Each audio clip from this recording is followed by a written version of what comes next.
Hello friend. तो आज के सेशन में हम जो है स्टार्ट करेंगे कुछ इम्पोर्टेंट टॉपिक्स।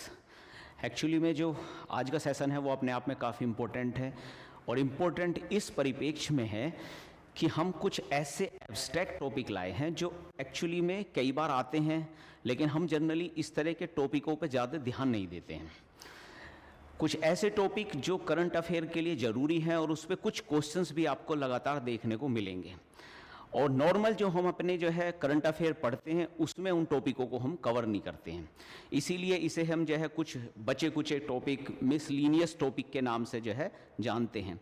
तो इस तरह के कुछ इंपॉर्टेंट टॉपिक हैं, और कई बार इस तरह के टॉपिकों से आपको 3 क्वेश्चन 4 क्वेश्चन तक अपने एग्ज़ाम में देखने को आपको मिल जाएंगे। तो यूपी पीसीएस प्री 2025 के लिए मुझे लगता है ये कुछ इम्पोर्टेंट टॉपिक हैं जिसको मैंने कंपाइल किया है, और इसको जो है हम थोड़ा डिस्कस करते हैं। चलो चलते हैं, स्टार्ट करते हैं। तो सबसे पहले हमें देखना है कि इंडिया के परिप्रेक्ष्य में कुछ क्रॉप्स की बात करेंगे। मतलब हमारे जो क्रॉप्स हैं, हमारा जो एग्रीकल्चर में जो क्रॉप्स होती हैं अलग अलग, कई बार वो क्रॉप्स के बारे में पूछता है कि इंडिया या पर्टिकुलर स्टेट, कौन सा पर्टिकुलर स्टेट्स आपके जो है ज़्यादा एक तरीके से कौन सी पर्टिकुलर क्रॉप को, कौन सी पर्टिकुलर फसल को अच्छी तरीके से उगा रहा है, या कौन सा फर्स्ट नंबर पे है, कौन सा सेकंड नंबर पे है। कई बार आपने देखा होगा कि वो मिनरल्स में भी ऐसी पूछता है। तो कई सारी चीज़ें ऐसी हैं जो जर्नली हम नॉर्मल करंट अफेयर में नहीं पढ़ते हैं, तो वही चीज़ हम जो है आज डिस्कस करेंगे। तो सबसे पहले हम पढ़ेंगे यहाँ कि कुछ इम्पोर्टेंट क्रॉप्स, कुछ इम्पोर्टेंट फसलें, और उसमें देखना कि कौन सा पर्टिकुलर स्टेट उसमें फर्स्ट नंबर पे आ रहा है, दूसरे नंबर पे आ रहा है। इस तरह के क्वेश्चंस कई बार आते हैं। एक्चुअली में करंट से रिलेटेड इसलिए है क्योंकि एक पर्टिकुलर स्टेट, कौन सा पर्टिकुलर स्टेट कौन सी फसल में पहले नंबर पे है, दूसरे नंबर पे है, ये हर साल आपका बदलता रहता है। हो सकता है कि कभी कोई पर्टिकुलर स्टेट किसी मतलब खाद्यान्न उत्पादन में कोई सा स्टेट हो, अगले साल कोई और बदल जाएगा, क्योंकि फसलों की उत्पादकता चेंज होगी। उसी हिसाब से आपके स्टेट भी बदलते रहते हैं, और इसीलिए करंट के अकॉर्डिंग आपकी चीज़ें अपडेट होती हैं बहुत सारी, कि कौन सा स्टेट ज़्यादा मिनरल प्रोड्यूस कर रहा है, कौन सा स्टेट कोयला ज़्यादा प्रोड्यूस कर रहा है, कभी कोई सा ऑयल ज़्यादा प्रोड्यूस कर रहा है। इस कंटेक्स्ट में करंट अफेयर के तरीके से बहुत सारी चीज़ें आपकी बदलती हैं। इसको लेकर चलते हैं हम स्टेप बाय स्टेप। तो सबसे पहले हम क्रॉप के बारे में बात करेंगे, और क्रॉप के बारे में बात करें तो हम कुछ, इन्होंने पहले हमने फूड ग्रेन देखा है। सबसे पहले है आपका राइस। राइस के मामले में अगर हम देखें तो तेलंगाना आपका फर्स्ट नंबर पर है, तेलंगाना। सेकंड नंबर पे उत्तर प्रदेश, और तीसरे नंबर पे आपका वेस्ट बंगाल। ये आपको पता होना चाहिए क्या है। लगभग तेलंगाना के हिसाब से देखा जाए तो 12% इसका शेयर है, और उत्तर प्रदेश का 11% शेयर है। तो अगर मैं राइस की बात करूं तो हम कह रहे हैं कि जो तेलंगाना है इसका फर्स्ट रैंक है, उसके बाद यूपी, और उसके बाद वेस्ट बंगाल। देखने में तो ये होना चाहिए था कि राइस का प्रोडक्शन वेस्ट बंगाल में सबसे ज़्यादा होना चाहिए था, लेकिन वेस्ट बंगाल से भी ज़्यादा राइस का प्रोडक्शन एक्चुअली में यूपी में होता है, क्योंकि जो आर्टिफिशियल आपकी जो है इरिगेशन या सिंचाई की व्यवस्था के आधार पर हम जो है काफ़ी हद तक यूपी में राइस अच्छे उगा लेते हैं। और उत्तर प्रदेश के अगर पूर्वी भाग में देखो तो वहाँ भी राइस का बड़ा उत्पादन होता है। तेलंगाना वाला जो रीजन है ये कोस्टल एरिया है, और यहाँ कोस्टल एरिया पर भी आपका जो है राइस का अच्छा उत्पादन होता है। तो जर्नली अभी तक यूपी होता था। पिछले कुछ सालों से अगर आप देखेंगे तो हमेशा यूपी का फर्स्ट नंबर होता था राइस में, वेस्ट बंगाल का दूसरा नंबर होता था, लेकिन अभी तेजी से तेलंगाना उभर के आया है। और तुम देखोगे भी कि दोनों के, तीनों के परसेंटेज में बहुत ज़्यादा अंतर नहीं है, मतलब बहुत नियर अबाउट हैं। इसलिए आपको ध्यान रखना है, राइस में टॉप नंबर पे इस टाइम तेलंगाना है, यूपी है दूसरे नंबर पे, और वेस्ट बंगाल तीसरे नंबर पे। अक्सर जब इस तरह का क्वेश्चन पूछता है तो शुरू के 2 या 3, कई बार एक पूछेगा कि टॉप कौन है, और कई बार पूछ लेता है सीक्वेंस देके कि पहला, दूसरा, तीसरा कौन सा है। तो हम जनरली इस तरह के सभी क्वेश्चनों में शुरू के 3 आपके जो हैं जो स्टेट होंगे उसके बारे में डिस्कस करते हैं। उसके बाद हमारा अगला आता है व्हीट, कि भाई आपका जो है अब ये देख लें कि जो हमारे गेहूं है उसको सबसे ज़्यादा कौन उगा रहा है। और इसी बात है, गेहूं में तो भाई उत्तर प्रदेश ही सबसे ज़्यादा होना चाहिए। एक बड़ा स्टेट है, लगातार पूरे स्टेट में गेहूं बो रहे हैं, तो आपका उत्तर प्रदेश आ गया। दूसरा मध्य प्रदेश, तीसरा पंजाब। पंजाब में भी आपका गेहूं का सब बहुत बड़ा प्रोडक्शन होता। अब तक क्या होता था, पंजाब अक्सर दूसरे नंबर पे होता था, लेकिन पिछले कुछ टाइमों पे मध्य प्रदेश आपका दूसरे नंबर पे आ गया है व्हीट में। क्योंकि मध्य प्रदेश वाले, उसमें भी आपका मध्य प्रदेश के अंदर जो गेहूं होता है वो एक्चुअली में रेडिश कलर का आपका थोड़ा सा गेहूं होता है, और उसकी डिमांड पिछले टाइमों में काफ़ी बढ़ रही है क्योंकि उसमें पोषण की वैल्यू ज़्यादा होती है। इसीलिए मध्य प्रदेश का गेहूं आपने देखा होगा कि अगर आप आटा भी लेने जाएं तो मध्य प्रदेश वाले गेहूं का जो आटा होगा वो ज़्यादा महंगा मिलेगा आपको। तो डिमांड में है, और डिमांड में है तो वहाँ प्रोडक्ट, उसका डिमांड है तो प्रोडक्शन भी बढ़ेगा। इसीलिए पंजाब से 3rd नंबर पे पहुँच गया और मध्य प्रदेश दूसरे नंबर पे आ गया, और उत्तर प्रदेश ऑलरेडी जो है 1st नंबर पे बना हुआ है। मक्का है इस तरीके से, आपकी मक्का आपका आती है। मक्का के हिसाब से देखा जाए तो कर्नाटक और बिहार आपका मक्का का इम्पोर्टेंट एरिया है, ये आपको याद रखना पड़ेगा। कर्नाटक जो एरिया है वो वहाँ जो है मक्का काफ़ी ज़्यादा होती है। कर्नाटक अगर आप एरिया देखें, महाराष्ट्र से नीचे जब आप कर्नाटक वाले एरिया में देखेंगे तो वहाँ आप देखोगे कि वो एरिया थोड़ा सा सेमी ड्राई एरिया है। अगर मैं इंडिया के मैप की बात करूँ और मैं इस तरीके से देखूँ कि भाई कहाँ आपका कर्नाटक है, तो महाराष्ट्र के बीच में जब ये कर्नाटक वाले एरिया में आप आते हो तो ये कुछ ऐसा एरिया है जो एक तरीके से बहुत ज़्यादा वाटर वाला एरिया नहीं है, सेमी ड्राई टाइप एरिया है, कुछ सेमी ड्राई एरिया है। और मक्का को जो है बहुत ज़्यादा पानी की आवश्यकता नहीं होती है, बहुत सेलेक्टिव पानी की आवश्यकता होती है। और मक्का के लिए थोड़ा सा जो है अगर काली मिट्टी टाइप हो तो वो अच्छी रहती है। तो अब क्योंकि जो कर्नाटक है इसमें काली मिट्टी का भी इफेक्ट है, रेड और काली मिट्टी ही जनरली मिलती है, पानी की व्यवस्था कम है, इसीलिए यहाँ जो है आपको मक्का का उत्पादन सबसे ज़्यादा देता हो। वहीं महाराष्ट्र में भी ये चीज़ें सारी हैं, लेकिन महाराष्ट्र के साथ कंडीशन क्या है कि महाराष्ट्र आपका जो है काली मिट्टी से कपास और गन्ना, उन कैश क्रॉप वे वाली 2 कैश क्रॉप अपना लेता है ज़्यादा, तो इसीलिए मक्का का जो है उसे वो नहीं मिल पाता होगा स्थान उतना, तो इसीलिए कर्नाटक आपका सबसे ज़्यादा है। फिर आपका बिहार है, आप याद रख सकते हैं। फिर आपका पूरा कोर्स सीरियल्स, मतलब आपके जो मोटे अनाज हैं, टोटल मोटे अनाज में देखें तो मोटे अनाज में कौन ऊपर है भाई? मोटे अनाज आपके जो है अक्सर आपका उस वाले एरिया में होते हैं जहाँ पानी की सबसे ज़्यादा कमी है। तो मोटे अनाज का सबसे ज़्यादा प्रोडक्शन आपका राजस्थान करता है। तो राजस्थान मोटे अनाज के उस पर सबसे 1st नंबर पे आपका आएगा, और तब कर्नाटक आ जाएगा। कर्नाटक में भी इस तरह की चीज़ें ठीक हैं मोटे अनाज को लेके। 3रे नंबर पे आपका मध्य प्रदेश। शुरू के नंबर का याद रखना बहुत ज़रूरी है, राजस्थान और कर्नाटक। राजस्थान एक्चुअली में मोटे अनाज में सबसे ज़्यादा आता है क्योंकि सेमी एरिड जोन है, कई बार बिल्कुल एरिड जोन है, बिल्कुल सूखा है, और उसमें आपके बाजरा हुआ, मक्का हुआ और बहुत इस तरह की चीज़ें आपके जो है राजस्थान में उगाना आसान रहेगा। उसके बाद आपका आता है तूर की दाल।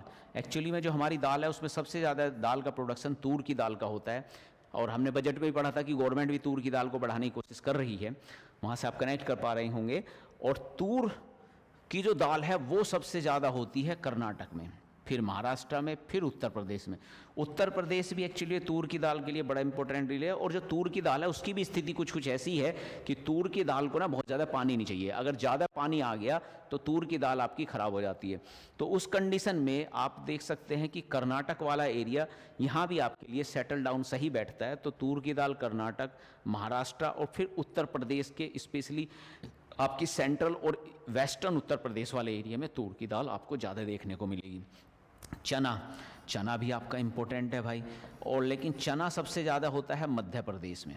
अब ये चीज़ देखो कि जो चने वाला एरिया है, क्योंकि चने के लिए काली मिट्टी चने के लिए भी बहुत इंपॉर्टेंट होती है, और इसका ज़्यादा कल्चर आपका चने के कल्चर बोने का जो ट्रेंड है वो एक्चुअली मध्य प्रदेश और उत्तर प्रदेश में काफ़ी ज़्यादा था, लेकिन अभी आपका मध्य प्रदेश, महाराष्ट्र, राजस्थान वाले एरिया में है। तो चना आपको ध्यान रखना है कि मध्य प्रदेश वाले एरिया में चना होता है। दालें, टोटल दालें अगर हमें बात करूँ, टोटल दालें ले लें, अब चना और तूर तो अलग अलग ले लिया हमने, टोटल दालों की बात करें तो टोटल दालों में आपका जो है मध्य प्रदेश सबसे ज़्यादा आपके कंडीशन में आपको देखने को मिलेगा।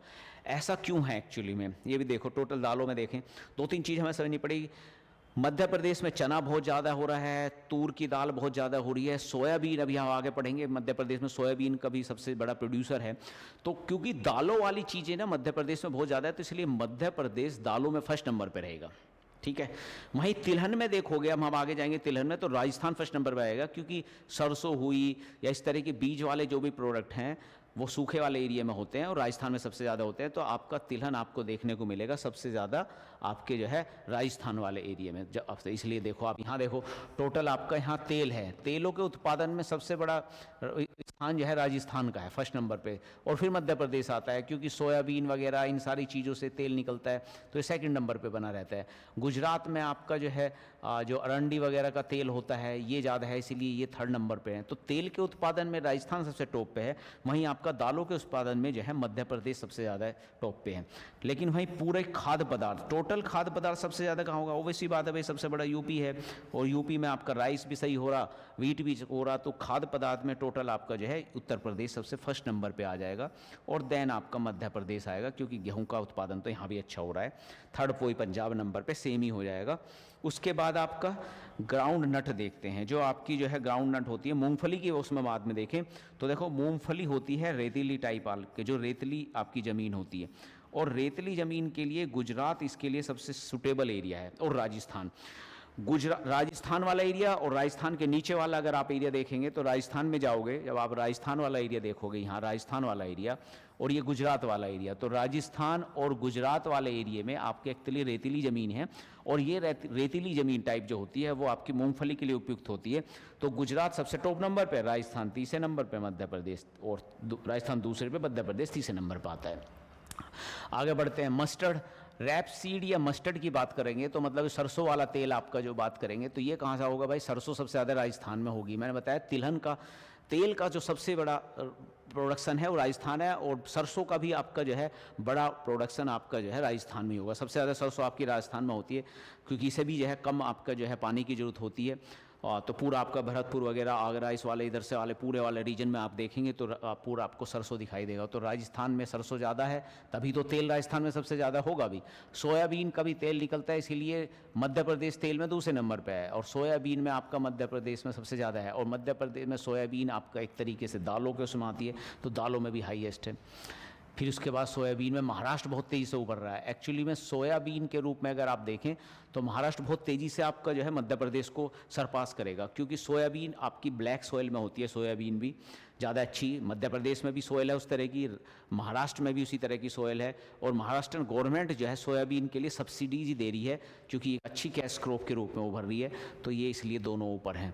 सनफ्लावर आपका जो है जो आपका सूरजमुखी का जो फूल होता है, सूरजमुखी वाला ये वो है सनफ्लावर, सूरजमुखी वाला चीज़ देखेंगे तो ये आपका फिर कर्नाटक में जाएंगे आप।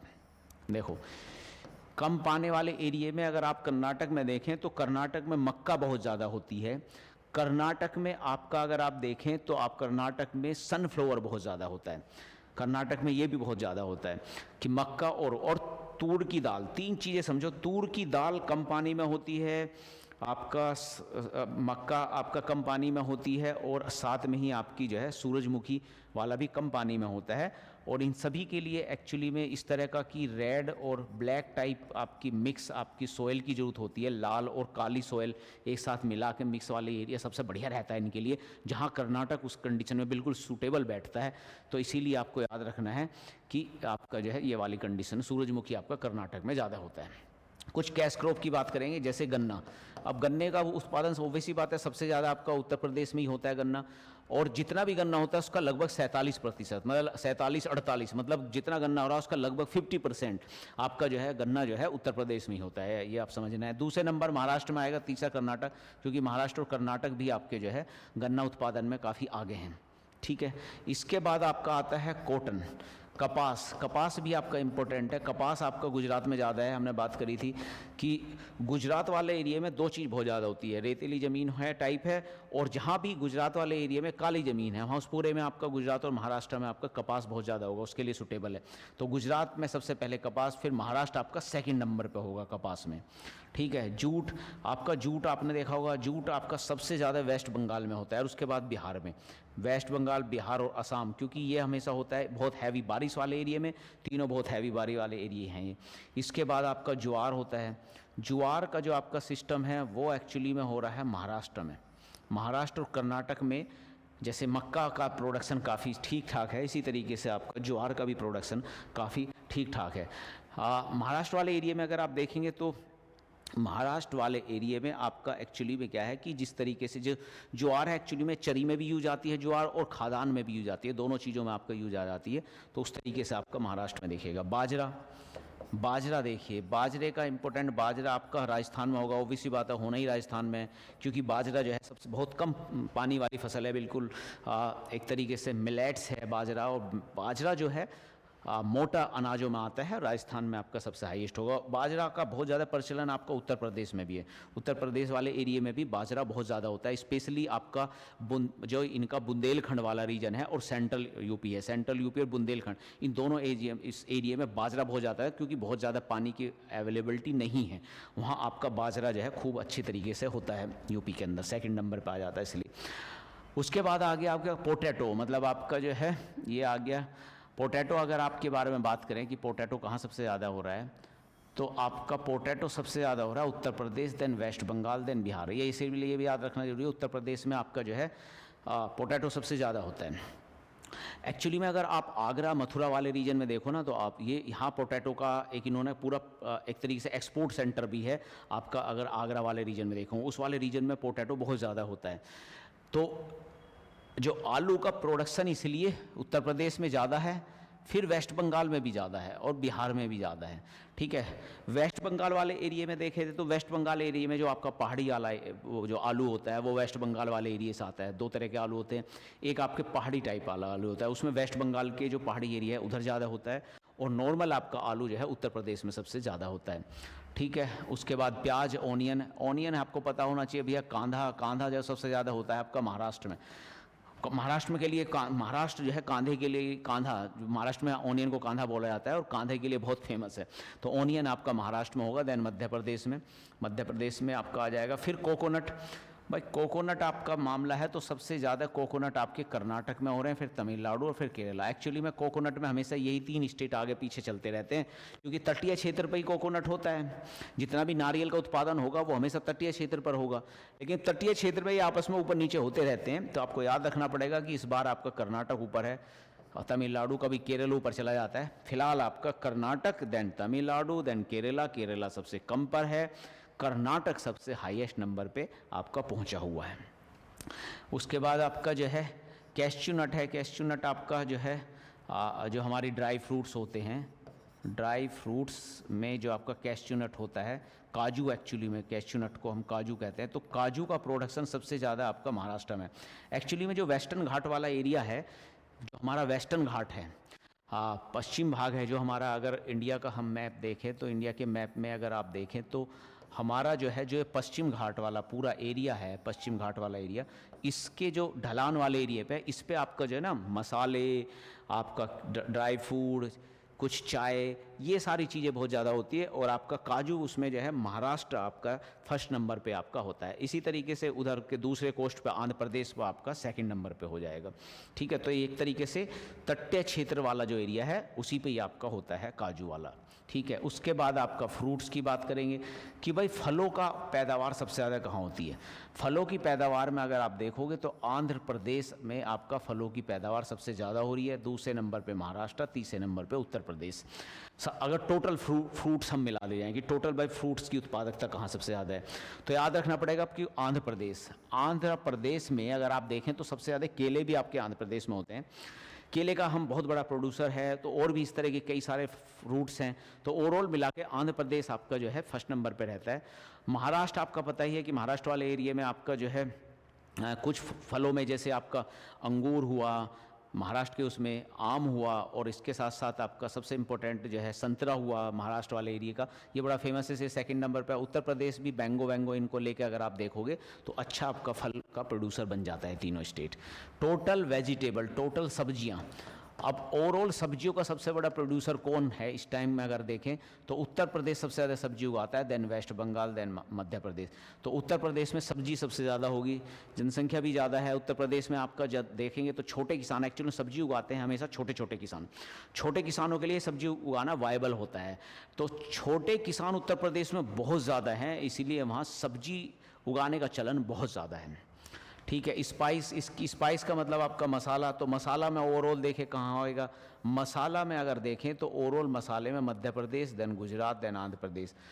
मध्य प्रदेश आपके मसाले में इम्पोर्टेंट है। एक्चुअली में गुजरात मध्य प्रदेश ये आपस में बदलते रहते हैं, क्योंकि मसाला इधर आपका अगर बात करें कि मध्य प्रदेश वाले एरिया को देखें, यहाँ मध्य प्रदेश वाला एरिया, गुजरात वाला एरिया, इन दो स्टेटों में काफ़ी ज़्यादा मसाले आपके एक्चुअली में होते हैं।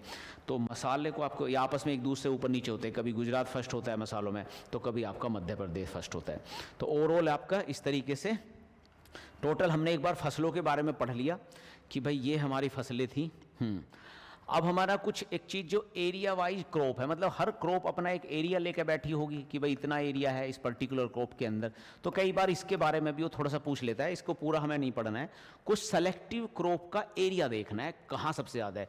जैसे ओवरऑल अगर खाद्य पदार्थ की बात करें, फूड की बात करें, तो सबसे बड़ा एरिया मतलब लगभग आपका जो है जितना भी एरिया है उसका मतलब 20 आपका हेक्टेयर एरिया, लगभग 20 million hectare area Uttar Pradesh है। मतलब उत्तर प्रदेश के पास, उत्तर प्रदेश में अगर देखें तो खाद्य पदार्थों के उगाने के लिए सबसे ज़्यादा लैंड ये यूज कर रहा है। अपनी एरिया का लगभग जो भी उसके पास आपका भूमि लायक ज़मीन है उसका 20% एरिया पे हम जो है एक तरीके से खाद्य पदार्थ उगा रहे हैं, मतलब आपका गेहूं, चावल, इस तरह की चीज़ें उगा रहे हैं। तो उत्तर प्रदेश के पास सबसे ज़्यादा आपका है। इसी तरीके से व्हीट में देखें, गेहूं में देखें तो गेहूं में भी जो सबसे बड़ा एरिया आपका कवर होता है, मतलब सबसे ज़्यादा लैंड आपकी जा रखी है गेहूं उगाने के लिए, एरिया सबसे बड़ा एरिया उत्तर प्रदेश के पास ही है गेहूं उगाने का। तो गेहूं में ये टॉप भी है और एरिया भी सबसे बड़ा है। राइस में आप देखो उत्तर प्रदेश है, राइस में भी उत्तर प्रदेश, मतलब राइस में उत्तर प्रदेश सबसे ज़्यादा एरिया है, मतलब आपका जो है राइस उगाने का, चावल का सबसे बड़ा एरिया उत्तर प्रदेश में है। लेकिन उत्तर प्रदेश फर्स्ट नंबर पर नहीं है। अभी हमने पीछे पढ़ा था चावल की कंडीशन में देखा जाए तो तेलंगाना फर्स्ट नंबर पर है चावल उगाने में, लेकिन एरिया वाइज देखा जाए तो एरिया वाइज अगर देखा जाए तो चावल उगाने में सबसे ज़्यादा एरिया उत्तर प्रदेश में है। तो इसीलिए हम आपको कई बार इसमें कन्फ्यूजन होता है, हमें लगेगा कि भाई राइस का सबसे ज़्यादा एरिया तो भाई आपका तेलंगाना में होगा, लेकिन हो रहा है उल्टा कि तेलंगाना आपका जो है थर्ड नंबर पर है एरिया वाइज, लेकिन प्रोडक्शन वाइज ज़्यादा है, क्योंकि तेलंगाना में प्रोडक्शन एक तरीके से जो प्रोडक्टिविटी उत्पादकता ज़्यादा रही होगी। तो जब उत्पादकता ज़्यादा होगी तो वैसी बात है कि तेलंगाना कम एरिया में भी फसल बो के उत्पादकता ज़्यादा कर लेगा, लेकिन उत्तर प्रदेश में राइस की उत्पादकता कम होगी, तो एरिया ज़्यादा देने के बावजूद भी उसका जो है प्रोडक्शन उतना नहीं हुआ है। तो ये आपको ध्यान रखना है कि राइस में चीज़ें उल्टी हैं, व्हीट में चीज़ें ठीक ठीक हैं। इसी तरीके से ज्वार वगैरह में देखें, महाराष्ट्र में, बाजरा राजस्थान में देखें, मक्का में देखें, ये लगभग ठीक है कि भाई जहाँ ज़्यादा एरिया दिया गया है वहीं लगभग आपका उत्पादन हुआ है। बस ये चीज़ अक्सर राइस वाली चीज़ में थोड़ा सा गड़बड़ हुआ है, बाकी सेम है। ऐसी टोटल पल्स में दालों में मध्य प्रदेश ज़्यादा है तो एरिया भी सबसे ज़्यादा लिया बैठा हुआ है, कोई दिक्कत वाली बात नहीं है, ठीक है। तो इस तरीके से आप देख सकते हैं। लेकिन कोकोनट में देखें आप, इसी तरीके से देखो, कोकोनट में सबसे बड़ा एरिया केरला ले रखा है, लेकिन अभी हमने पढ़ा है कि कर्नाटक के अंदर प्रोडक्शन सबसे ज़्यादा कर्नाटक कर रहा है, ठीक है, और केरला सबसे, और कोकोनट का एरिया सबसे ज़्यादा केरला में है। तो केरला का एक कोकोनट का एग्जाम्पल हो गया, या स्पेशली राइस का एग्जाम्पल आपको पूछ सकता है कि भाई उत्पादकता कम होने की वजह से उत्तर प्रदेश के पास एरिया सबसे ज़्यादा है राइस उगाने का, लेकिन उसके बावजूद भी उसकी उत्पादकता दूसरे नंबर पर है, ठीक है। तो लगभग ये सारी चीज़ें। शुगर केन अगर आप देखेंगे तो शुगर केन में उत्तर प्रदेश सबसे ज़्यादा एरिया भी ले रखा, वो भी ज़्यादा हो रहा है। टबाको, तम्बाकू में देखोगे तो भाई तम्बाकू में भी यही कंडीशन होती है, लगभग गुजरात पे सबसे बड़ा एरिया भी है तंबाकू में, और तंबाकू का सबसे बड़ा प्रोड्यूसर भी गुजराती है, ठीक है। तो हमने पढ़ा था ग्राउंड नट में आपका राजस्थान और गुजरात सबसे फर्स्ट नंबर पे, तंबाकू में भी आपका गुजरात फर्स्ट नंबर पे है। एक्चुअली में तंबाकू वाले चीज़ में ना आंध्र प्रदेश और गुजरात में कंपटीशन होता है। तंबाकू एक्चुअली में रेड सॉइल में सबसे ज़्यादा होता है, लाल मिट्टी में ज़्यादा होता है, और गुजरात के काफ़ी बड़े एरिया में लाल मिट्टी भी है, कुछ एरिया में काली मिट्टी भी है। काली मिट्टी में वो कपास उगाता है, लाल मिट्टी में वो मुख्यतः है आपके जो है तंबाकू और आपकी जो मूंगफली है, ये दोनों उगाता है, ठीक है, ठीक है। जूट का आप वेस्ट बंगाल में हमने बात ही की थी, एरिया भी ज़्यादा है, वो भी है। कॉटन में भी थोड़ी सी देखो चीज़ें चेंज हुई है। कॉटन में देखो तो फिर यहाँ दिक्कत है, जैसे कोकोनट में दिक्कत थी, राइस में दिक्कत थी, ऐसी कोकोनट में दिक्कत है, कॉटन में दिक्कत है। कॉटन में प्रोडक्शन सबसे ज़्यादा गुजरात कर रहा है, लेकिन एरिया सबसे ज़्यादा कॉटन में बोया कहाँ जा रहा है? महाराष्ट्र में। तो कॉटन में भी चीज़ें रिवर्स हुई हैं महाराष्ट्र और गुजरात के बीच में। इसी तरीके से एक बार कोकोनट में हुई है। तो कॉटन, कोकोनट और राइस, 3 जगह आपकी थोड़ी सी दिक्कत आपको देखने को मिली है, बाकी सब ठीक है। वर्ल्ड लेवल पे crop yield, India world level की बात करें तो जो पेडी है, वीट है, मक्का है, इन 3 चीज़ों की, तो राइस का अगर सबसे ज़्यादा आपका यील्ड देखें कि कहाँ सबसे ज़्यादा उत्पादकता है, तो हरियाणा में है। लेकिन अजीब लगेगा भाई, पेडी की उत्पादकता सबसे ज़्यादा हरियाणा में, हाँ होना चाहिए वेस्ट बंगाल में, होना चाहिए तेलंगाना में, लेकिन नहीं जी। उत्पादकता के मामले में अगर आप देखोगे तो पेडी का, राइस का सबसे ज़्यादा उत्पादकता पर, या एक तरीके से 1 हेक्टेयर में 4193 किलोग्राम ये चावल उगा लेते हैं। लेकिन क्योंकि हरियाणा छोटा स्टेट है तो ओवरऑल प्रोडक्शन में ये थोड़ा पीछे रहेगा, लेकिन हाँ उत्पादकता इसकी बहुत अच्छी है। थोड़े से एरिया में ज़्यादा से ज़्यादा राइस उगाने की क्षमता रखता है हरियाणा। वहीं ये वर्ल्ड लेवल पे चाइना सबसे फर्स्ट नंबर पे है। वीट में आएंगे तो भैया सबसे अच्छी जो उत्पादकता है वो पंजाब की होगी, और सबसे अच्छी उत्पादकता वीट की जर्मनी में है। और मक्का में सबसे अच्छी उत्पादकता आपकी आंध्र प्रदेश में होगी। मक्का में, वैसे मक्का आपका सबसे ज़्यादा कर्नाटक में उग रही है, कर्नाटक में मक्का सबसे ज़्यादा हो रही है, लेकिन मक्का की उत्पादकता आंध्र प्रदेश में, उसके बिल्कुल अपोजिट। और सबसे ज़्यादा भैया आपकी मक्का तो यूएस में होगी, क्योंकि यूएस मक्का उत्पादन के लिए बहुत फेमस है आजकल। मक्का के ऊपर वो कह भी रहा है कि अपना जो टैरिफ वार में एक बहुत बड़ा पंगा ये भी है कि अपनी मक्का वक्का इन सारी चीज़ों को तो खरीदो हमसे, ठीक है। फर्टिलाइजर की बात करते हैं। फर्टिलाइजर कौन सबसे ज़्यादा यूज कर रहा है? देखो पोंडुचेरी आपका सबसे ज़्यादा फर्टिलाइजर यूज करता है, उसके बाद पंजाब हरियाणा। तो इसमें कन्फ्यूजन हो सकता है, हमें लगेगा यार पंजाब हरियाणा सबसे ज़्यादा खाद यूज करते हैं, लेकिन उससे ऊपर पोंडुचेरी यूज करता है, तो कन्फ्यूजन हो सकता है, याद रखिएगा। फर्टिलाइजर आपका जो है कंजप्शंस अगर आप देखें तो सबसे ज़्यादा उत्तर प्रदेश ही रहेगा। भाई बड़ा स्टेट है तो वैसी बात है, उत्तर प्रदेश महाराष्ट्र ये 2 बड़े स्टेट है, तो कंजप्शन तो सबसे ज़्यादा यही करेंगे, चाहे किसान थोड़ा थोड़ा ही आपका क्यों ना खाद डालते हों, ठीक है। अब हमारा अभी तक हमने इंडिया के कंटेक्स्ट में चीज़ें डाल ली कि भाई हमारी क्रॉप या फसलों का इंडिया के टाइम में, इंडिया के कंटेक्स्ट में कौन सबसे ज़्यादा उत्पादकता कर रहा है। अब वर्ल्ड लेवल पे आते हैं। तो जब मैं वर्ल्ड लेवल की बात करूं तो वर्ल्ड लेवल पे आपका कहाँ क्या चल रहा है। जब राइस की बात करता हूं तो इंडिया राइस के उत्पादन में वर्ल्ड में पहले नंबर पे, चाइना दूसरा और बांग्लादेश तीसरे नंबर पर है। तो जब वो हमसे पूछेगा कि भाई राइस का प्रोडक्शन की बात करो वर्ल्ड लेवल पे, तो राइस का प्रोडक्शन आपका इंडिया का सबसे टॉप नंबर पे आ जाता है, ठीक है। इंडिया टॉप नंबर पे है। गेहूं की बात करेंगे आप, गेहूं में आपका इंडिया दूसरे नंबर पे चला जाता है। चाइना पहले नंबर पे गेहूं में, इंडिया दूसरे नंबर पे और रसिया तीसरे नंबर पे।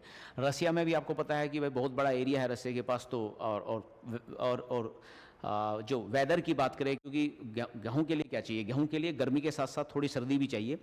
तो चाइना वाले एरिया में भी काफ़ी सर्दी वाला कंडीशन होगा, रसिया में भी ठीक है, इंडिया में ठीक है। तो इंडिया से ज़्यादा बेटर चाइना वाली स्थिति, क्योंकि एरिया ज़्यादा है। तो चाइना में आपका फर्स्ट नंबर का गेहूं होगा, इंडिया का सेकंड नंबर का राइस में, लेकिन हम फर्स्ट नंबर पे बने हुए हैं। मक्का भाई सबसे ज़्यादा आपका यूएसए में होनी ही है, सीधी सी बात है, मक्का का तो और कोई तोड़ ही नहीं है। और मक्का के बाद राइस यूएसए के बाद ये चाइना से है। इंडिया का मक्का में बहुत दूर नंबर है। बैरली है आपका, जो बैरली होता है ये एक्चुअली में ये विंटर वाले वेदर में सबसे ज़्यादा उचित होती है, विंटर में जहाँ आपका सर्दी है। तो रसिया आपका, ऑस्ट्रेलिया, तुम देखो रसिया आपका ऊपर वाले एरिया में, रसिया के ऊपर एरिया में आपका खूब आपका बैरली बोएगी। ऑस्ट्रेलिया के भी इस तरह के जो ठंडे इलाके हैं जहाँ विंटर रहती है वहाँ आपका बैरली बोएंगे। तो रसिया और ऑस्ट्रेलिया 2 इंपॉर्टेंट वो आपके एरिया हैं। सोरगम या ज्वार, ज्वार में भी यूएसए इंपॉर्टेंट है। एक्चुअली में क्या है कि यूएसए में आपको पता होगा कि यूएसए में होती है, मतलब जो पशु है, पशुओं को काफ़ी ज़्यादा रखा जाता है, और पशुओं को ना एक तरीके से कॉमर्शलाइज किया जाता है, व्यावसायिक स्तर पर पशु रखे जाते हैं। बड़े बड़े फार्म बना दिए, बड़े बड़ी डेयरी, बड़े बड़े फार्म, और उसके लिए चाहिए उन्हें खिलाने के लिए, उन्हें जो है फीड करने के लिए एक्चुअली में ज्वार चाहिए, इसलिए ज्वार आपका यूएसए में ज़्यादा होती है। इधर नाइजीरिया वाले एरिया में भी ज्वार ज़्यादा होती होगी। अगर अफ्रीका में जाओ तो अफ्रीका वाले कंडीशन में भी ज्वार वाली कंडीशन होती है, क्योंकि अफ्रीका के हिसाब से तो ज्वार आपका सबसे सूटेबल है, क्योंकि ज्वार जिस तरह का एक तरह से घास टाइप की फसल है। और जब नाइजीरिया वगैरह यहाँ सारे एरिया में जाओगे तो यहाँ सवाना वाला एरिया है, और ये सवाना वाले एरिया में घास ही उगती है, इस तरह की ऊंची ऊंची घासें। आपने पढ़ा होगा कि सवाना में ऊंची ऊंची घासें उगती हैं, तो सवाना वाले में ऊंची ऊंची घास के हिसाब से नाइजीरिया सबसे सूटेबल एरिया बैठता है ज्वार में, ठीक है जी। दाल है, हमें पता है कि भाई दाल में इंडिया का सबसे पहला नंबर है, दूसरा बांग्लादेश का, तीसरा पोलैंड से। तो दाल के लिए हम सबसे बड़े प्रोड्यूसर तो हैं, पर हम सबसे बड़े इंपोर्टर भी हैं। हम आयात भी सबसे ज़्यादा करते हैं और खाते भी सबसे ज़्यादा हैं। तो दालों के साथ समस्या है कि सबसे ज़्यादा प्रोडक्शन करने के बावजूद भी हमारे यहाँ दालों की कमी बनी हुई है। ग्राउंड नट की बात करें, अगर आपका जो है मूंगफली की बात करें तो चाइना सबसे फर्स्ट नंबर पे और इंडिया दूसरे नंबर पे है। मतलब हम ठीक ठीक नंबर पे आपका मूंगफली उगा रहे हैं, दूसरे नंबर पे उगा रहे हैं। रैपसीड की बात करें, जब आप रैपसीड लाते हो या आपका जो है जैसे मक्का वगैरह, वो सॉरी सरसों या रैपसीड होती है, तो सरसों और रैपसीड में कनाडा आपका सबसे फर्स्ट नंबर पर है, ये आपको याद रखना पड़ेगा। कनाडा से आपका जो है आफत चल रही है, तो कैसा है कि भाई कनाडा से लड़ाई चल रही थी, इसे याद रखते हैं कि भाई आजकल कनाडा वाला एरिया काफ़ी, कनाडा पे एरिया भी बड़ा है और कनाडा वाले एरिया में आपका रैपसीड आपका सबसे ज़्यादा हो रखा है, ठीक है, ये आपको याद रखना पड़ेगा। लड़ाई भी है आजकल रैपसीड पे ही है, मतलब हमारी जो है सरसों पे लड़ाई हो रही है, सरसों के दानों पे, आप ऐसे कहते हैं सरसों के दानों पे कनाडा से लड़ाई चल रही है।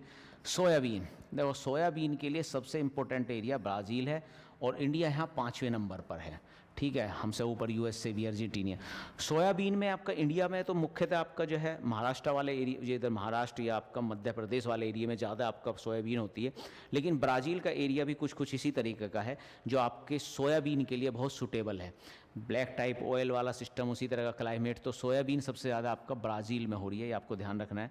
सनफ्लावर सबसे ज़्यादा रशिया में होता है, रशिया और यूक्रेन, ये भी आपने पीछे पढ़ा भी होगा, जब ये यूक्रेन का युद्ध हुआ तो आपने पढ़ा होगा कि जो तेल है, हम यहाँ से सरसों आपका जो है ना सूरजमुखी का तेल आपका बहुत ज़्यादा यहाँ से आता था और इसकी जो है दिक्कत क्रिएट हुई थी, तो ये रशिया और यूक्रेन दो बड़े एरिया हैं जहाँ से आपका सनफ्लावर होता है। शुगर केन में ऑब्वियसली बात है, इंडिया एक्चुअली में अभी दूसरे नंबर पे है, बीच में आपका इंडिया फर्स्ट नंबर में भी आ गया था, अभी फिर दोबारा ब्राज़ील फर्स्ट नंबर पे चल रहा है।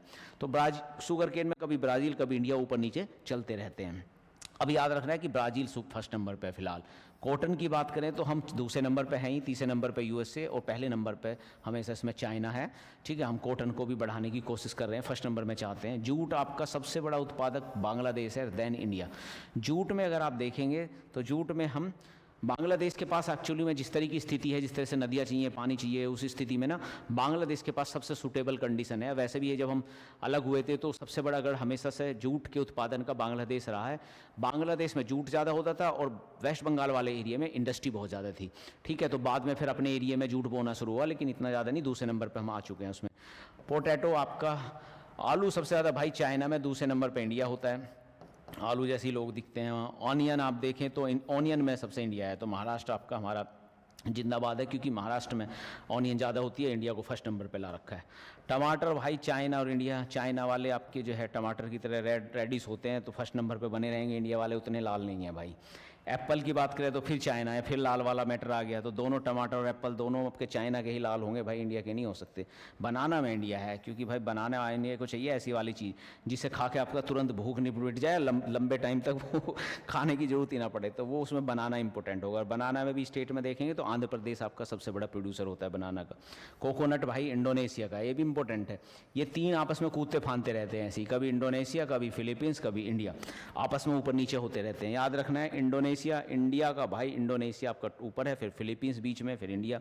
ग्रेप्स आपका चाइना में है और इंडिया छठे नंबर पर ग्रेप्स में है। इंडिया भी काफ़ी तेज़ी से आपका इसे पिकअप कर रहा है। ऑरेंज ब्राज़ील, मतलब जहाँ महाराष्ट्र है हमारे पास, वहाँ आपका विश्व में ब्राज़ील वाली स्थिति है, ठीक है। तो इस तरीके से याद रख सकते हैं। शुगर बीट, चुकंदर के बारे में आप, रशिया और यूएसए दो बड़े प्रोड्यूसर हैं चुकंदर के, क्योंकि ये जो एक्चुअली में जो यहाँ चीनी बनती है वो एक्चुअली में सुगंधर से बनती है। जैसे हमारे यहाँ चीनी बनेगी भाई गन्ने से, यहाँ चीनी बनेगी सुगंधर से। रशिया और रशिया में दोनों में चुकंदर से। टी में इंडिया हमेशा दूसरे नंबर पर रहता है, चाइना फर्स्ट नंबर पर चल रही है, इंडिया दूसरे पर, और कीनिया अक्सर तीसरे नंबर पर रहता है।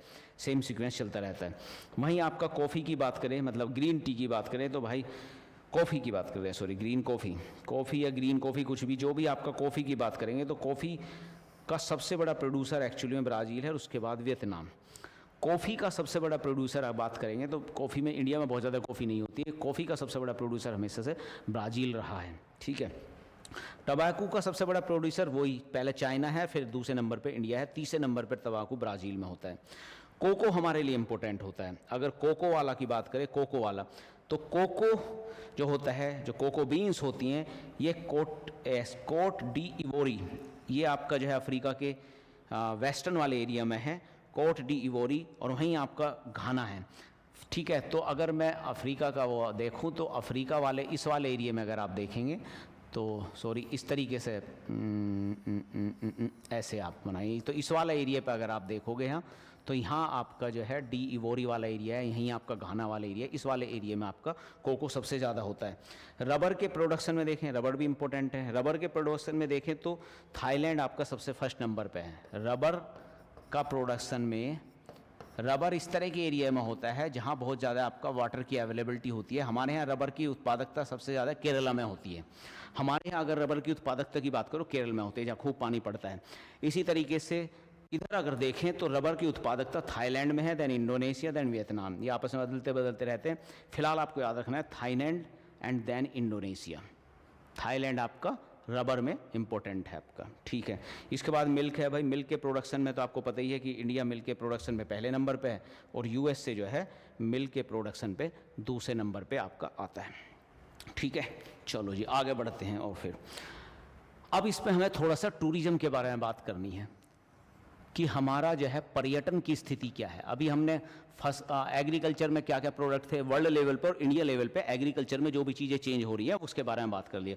टूरिज्म की चीज़ें भी चेंज होती रहती हैं, तो टूरिज्म के बारे में थोड़ी सी बात करेंगे। तो अभी हमारा जो UNWTO जो होता है, यूनाइटेड नेशंस वर्ल्ड आपका जो है वर्ल्ड में जो टूरिज्म ऑर्गेनाइजेशन है, इसके बारे में बात करते हैं। इसने कहा कि भाई देखो ग्लोबल लेवल पे तेज़ी से आपका रिकवरी हुई है, और पहले जब कोविड-19 के बाद से दोबारा से जम करके 30% इंक्रीज हुआ है। ज़्यादा इंपॉर्टेंट ये नहीं है, हमारे लिए ज़्यादा इंपॉर्टेंट चीज़ ये है कि टॉप इंटरनेशनल टूरिस्ट अराइवल हमारे यहाँ कौन से हैं, वे कौन से आपके ऐसे कंट्री हैं जहाँ से हमारे पास सबसे ज़्यादा टूरिस्ट आ रहे हैं। तो सबसे पहले नंबर पे हमारा फ्रांस से सबसे ज़्यादा लोग आ रहे हैं। आजकल इंडिया फ्रांस की रिलेशनशिप भी अच्छी हैं। स्पेन से हमारे यहाँ दूसरे नंबर पे सबसे ज़्यादा आ गया। तीसरे नंबर पे यूएस आ रहा है। चौथे नंबर पे इटली आ रहा है। 3-4 हमें याद रखना इनफ है कि भाई सबसे फ्रांस, दैन उसके बराबर का ही उसका भाई स्पेन। अमेरिका में हम काफ़ी जाते हैं तो अमेरिका से काफ़ी आ भी रहे हैं, और फिर इटली। तो फ्रांस, स्पेन, इटली, ये तीनों देखो यूरोप के कंट्री हैं और तीनों आसपास ही हैं। यहाँ से हमारे यहाँ लोग विजिट ज़्यादा कर रहे हैं और अमेरिका से विजिट कर रहे हैं, ठीक है। वहीं अगर आप देखें तो ओवरऑल आपका लगभग इतने लोग, मतलब आपका 18.89 मिलियन, 18.89 मिलियन के आसपास जो है लोग हमारे आए। मतलब 18-19 मिलियन के आसपास जो है फॉरनर हमारे यहाँ विजिट करते हैं, ठीक है। ओके, कोई बड़ी बात नहीं। इससे बाद में आपको सीधा यहाँ आना है कि टॉप कौन ऐसे कंट्री हैं। अभी तो हमारे पास आए हैं, अब टॉप 10 ऐसे कंट्री, तो टॉप सोर्स मार्केट्स कौन से हैं। सोर्स मार्केट्स हमारे लिए कहाँ से हैं, जहाँ अकाउंटिंग होती है 70% ऑफ टोटल आपका जो है FTA जो भी आपका जाता है। FTA का मतलब फॉरेन टूरिस्ट अराइवल्स। ये थे आपके टॉप इंटरनेशनल टूरिस्ट अराइवल्स, जो इंटरनेशनल टूरिस्ट आते हैं इन इंडिया, ग्रोन हुए थे आपके फॉरेन टूरिस्ट अराइवल। इसी तरीके से अगर आप देखें टॉप 10 सोर्स मार्केट भाई कहाँ से आ रहे हैं, ठीक है। इन इंडिया हैव रीच इतना international tourist arrivals in India have reach इतने million surpassing the previous peak, ठीक है। एक मिनट मैं थोड़ा सा जो है इसे क्लियर कर लूँ, क्या कहना चाह रहे थे। इंटरनेशनल टूरिस्ट अराइवल आपका इंडिया में ये था, और ये क्या कह रहा है top 10 source market were Bangladesh, US, UK, Canada, Sri Lanka, Malaysia, Nepal and France accounting for 70% और टोटल फॉरेन मार्केट आपका, जहाँ से द पीक ट्रेवल मंथ हुआ दिसंबर, और ये हॉलीडे के हिसाब से आपका सबसे ज़्यादा आपका यहाँ पर आ रहे हैं। तो फिर आपका टॉप 20 इंटरनेशनल टूरिस्ट अराइवल की बात करें अगर हम, सोर्स कंट्रीज हमारे ये हैं जहाँ से आपके जा रहे हैं मैक्सिको, जर्मनी, ऑस्ट्रेलिया, और top 10 source Germany and account total FTA, ठीक है। इसमें आपका फॉरेन ट्रेड एग्रीमेंट वाला आपका देखें कि इतना आ रहा है। फ्रांस, स्पेन, US, इटली से आ रहे हैं। ये तो ठीक है कि ये हमारे पास जो है विदेश से आने वाले कंट्री हैं, लेकिन कन्फ्यूजन थोड़ा है कि टॉप 10 सोर्स मार्केट आपके बांग्लादेश है। इसमें मुझे थोड़ा सा जो है कन्फ्यूज़न है, मैं आपको देख के बताऊँगा। अभी मुझे थोड़ा सा इसमें क्लियरिटी नहीं हो पा रही है, थोड़ा सा कन्फ्यूज़न है कि ये ठीक है कि भाई आपका इंटरनेशनल टूरिस्ट जो अराइवल्स हैं उनका डाटा है, फ्रांस, स्पेन वगैरह से ज़्यादा आते हैं। बाकी इससे आगे वाले उसमें भी हम देखेंगे, एक आगे हमारा पड़ा हुआ है, पहले वहाँ चल के एक बार हम इसमें क्लियर कर लेते हैं। एक बार आगे भी ये मैंने कहीं डाला है, इसमें कन्फ्यूजन की वजह से ही मैंने आगे इसको और डाला है थोड़ा सा, वहाँ से भी चीज़ें क्लियर हो जाएंगी। तो हमने यहाँ वाला चीज़ डाला था, देखो। तो इस वाली कंडीशन में हमने ये पर्यटन वाला, ये 2023 वाला सेम वही है, ये मैंने आगे भी डाला था, उसकी कन्फ्यूजन ना हो जाए। तो अंतर्राष्ट्रीय पर्यटन के बारे में तो वही 33% का आपका जो है वृद्धि हुई है। और विश्व में सबसे अधिक पर्यटक आगमन वाले शीर्ष 5 देश हैं। सबसे अधिक पर्यटन आगमन वाले देश हैं फ्रांस, स्पेन, अमेरिका, तुर्की।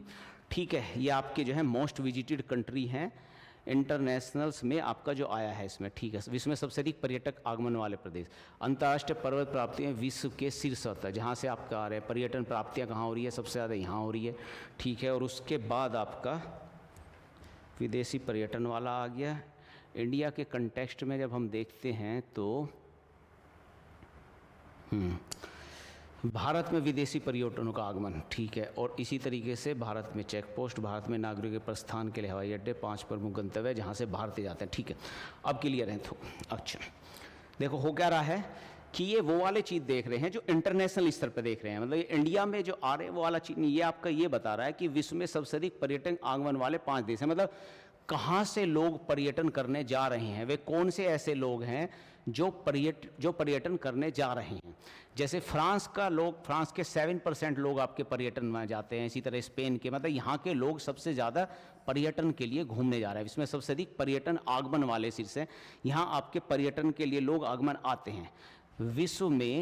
विश्व के आस्पेक्ट में, मतलब पहले बात करेंगे हम, इंडिया के आस्पेक्ट में भी बाद में आएगा। विश्व के आस्पेक्ट्स में फ्रांस को सबसे ज़्यादा लोग विजिट कर रहे हैं, ये कहना ये चाह रहा है। सबसे ज़्यादा लोग विजिट कहाँ कर रहे हैं पूरे विश्व में, अगर आप देखें तो सबसे ज़्यादा लोग कहाँ जा रहे हैं, तो सबसे ज़्यादा लोग आपका पर्यटन के लिए सबसे ज़्यादा लोग फ्रांस में घूमने जा रहे हैं पूरे विश्व में।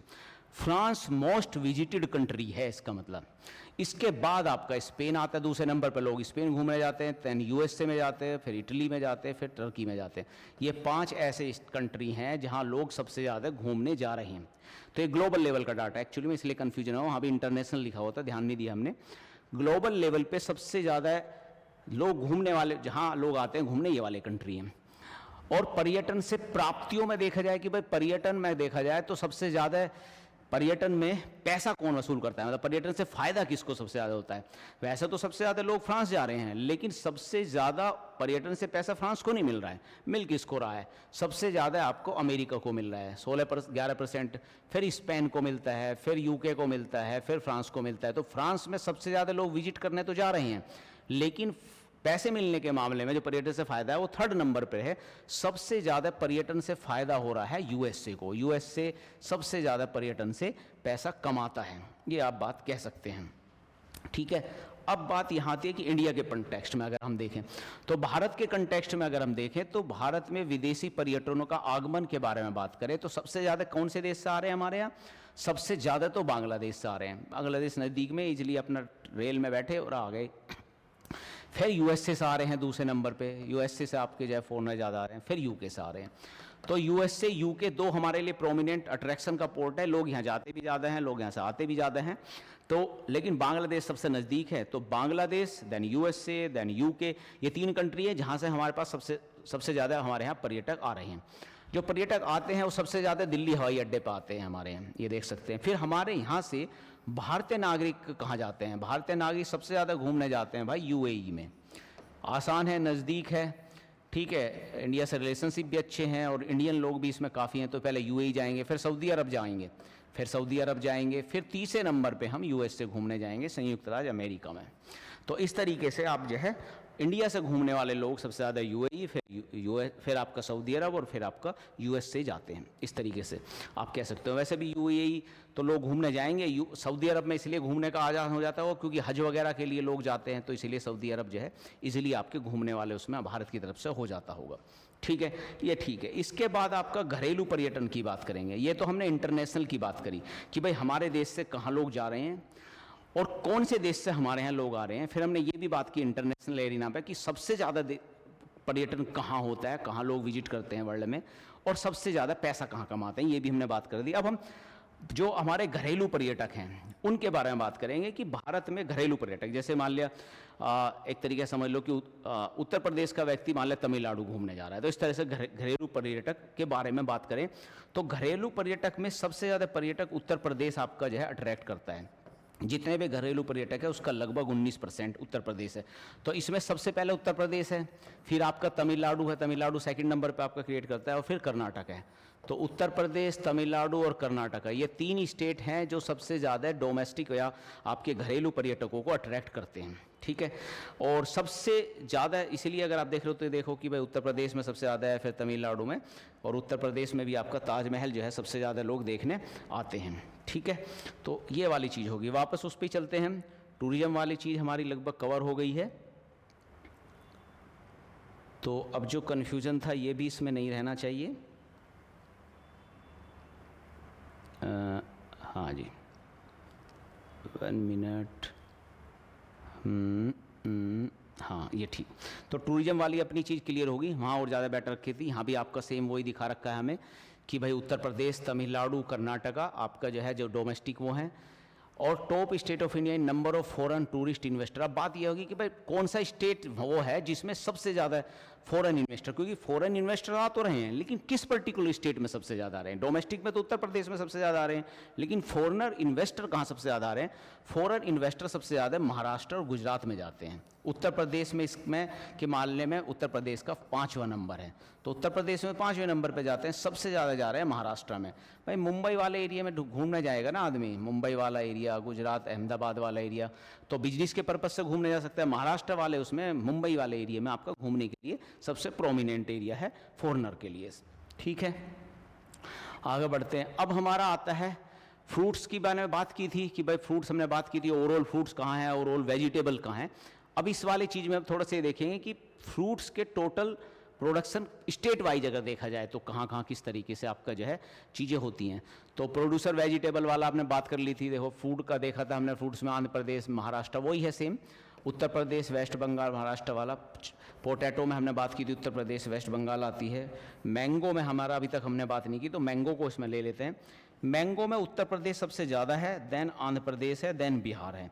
तो मैंगो उत्तर प्रदेश, बिहार और आंध्र प्रदेश वाले एरिया में सबसे ज़्यादा हो रहा है, ठीक है। आगे बढ़ते हैं।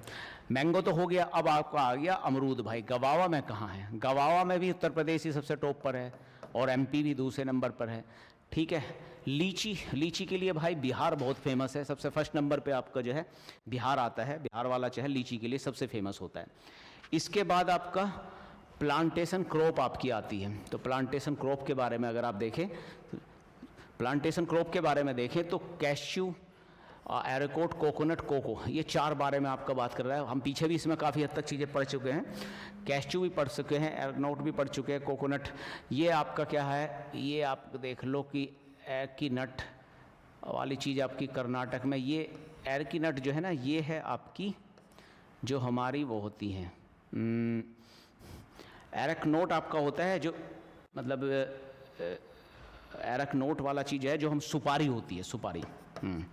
तो जो सुपारी है इसमें आपका कई बार ये भी पूछा जाता है, सुपारी बड़ी इंपॉर्टेंट वो है। कर्नाटक में आपकी सबसे ज़्यादा सुपारियाँ होती हैं। बाकी कोको, कोकोनट वो हम पीछे पढ़ चुके हैं, क्योंकि कोकोनट का सबसे ज़्यादा आपका हमने पीछे पढ़ा था, तमिलनाडु में है ही ऑलरेडी। कोको भी हमने पढ़ा था, कोको आप याद रखो, आंध्र प्रदेश में कोको भी होता है। वैसे कोको हमारा अफ्रीका में मतलब सबसे ज़्यादा होता है। इंडिया के कॉन्टेक्स्ट में अगर कोको देखें तो आंध्र प्रदेश में होता है, और सुपारी सबसे ज़्यादा आपकी कर्नाटक में होती है, ठीक है। टोटल फ्रूट्स हम पढ़ ही चुके थे वर्ल्ड लेवल पे, चाइना, एप्पल, बनाना, गवावा, मुझे लगता है ये लगभग हम सारी चीज़ें पढ़ चुके हैं ऑलरेडी। जो हमने पीछे पढ़ा था, टमाटो आपका कहाँ होता है, पोटैटो, टमाटो, ओनियन आपका इंडिया में ज़्यादा है, पोटैटो, टमाटो सब चाइना में ज़्यादा है वेजिटेबलों पर। पाइन एप्पल देखो तो इंडोनेशिया में ज़्यादा है। पपाया, मैंने बताया था कि पपाया में बनाना हो, पपाया हो, पपीता हो, इन सब चीज़ों में जो है इंडिया आपका जो है फर्स्ट नंबर पर आता है। आम है और अमरूद है, इनमें भी इंडिया आपका जनरली फर्स्ट नंबर पर आता है। बनाना में भी फर्स्ट नंबर पर आता है, ठीक है।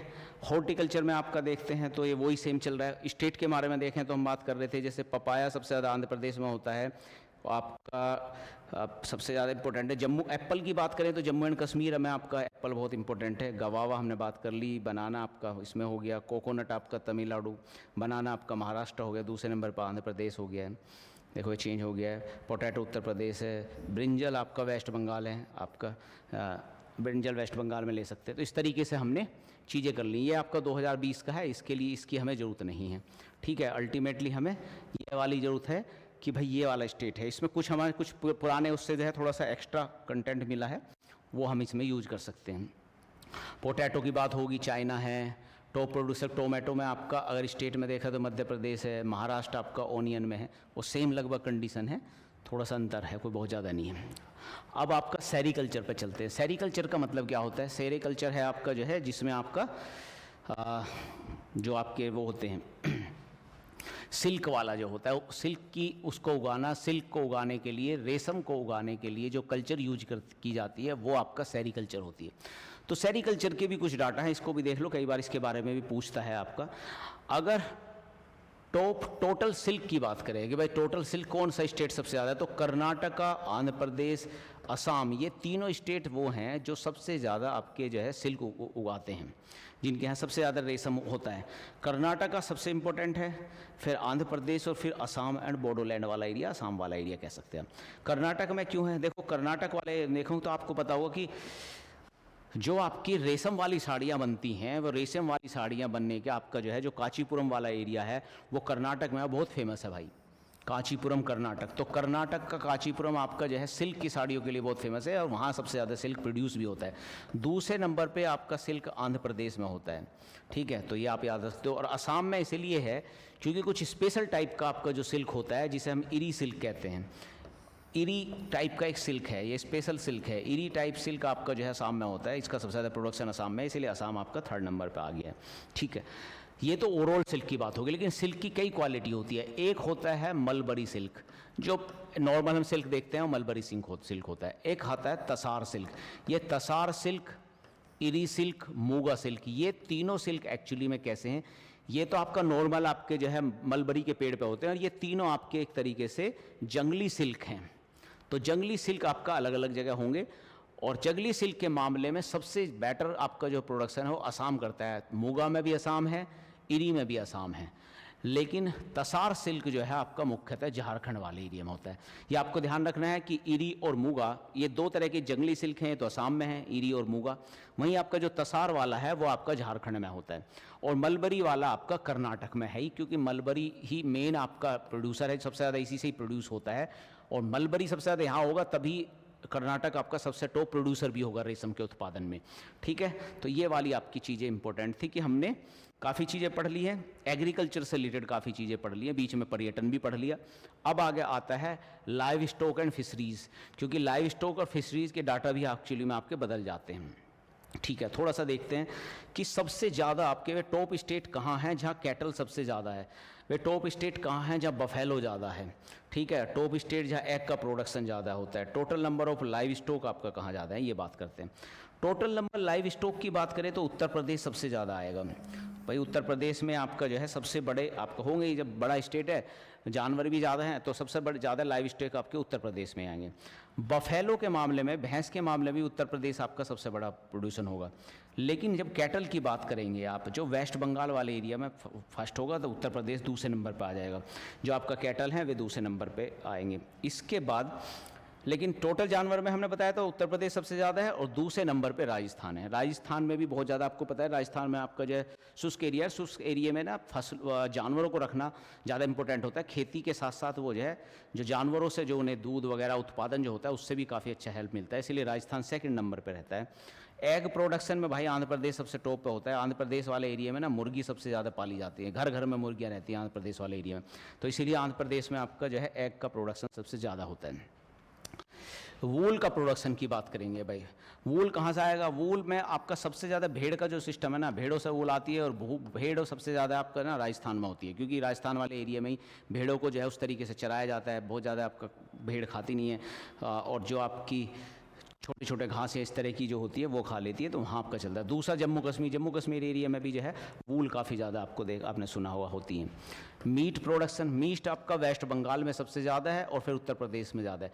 पहले आप अक्सर मीट प्रोडक्शन में उत्तर प्रदेश ज़्यादा रहता था, लेकिन योगी गवर्नमेंट के आने के बाद थोड़ा सा वो डाउन हो गया, इसलिए वेस्ट बंगाल से नीचे चला गया है। तो फिलहाल आपका वेस्ट बंगाल और उसके बाद उत्तर प्रदेश। फिश प्रोडक्शन में बात करो, फिश प्रोडक्शन में आंध्र प्रदेश और वेस्ट बंगाल। देखो फिश प्रोडक्शन की क्या कंडीशन है, पूरे कोस्टल एरिया पे, इंडिया के पूरे कोस्टल एरिया पे आपकी जो है फिश प्रोड्यूस होती है।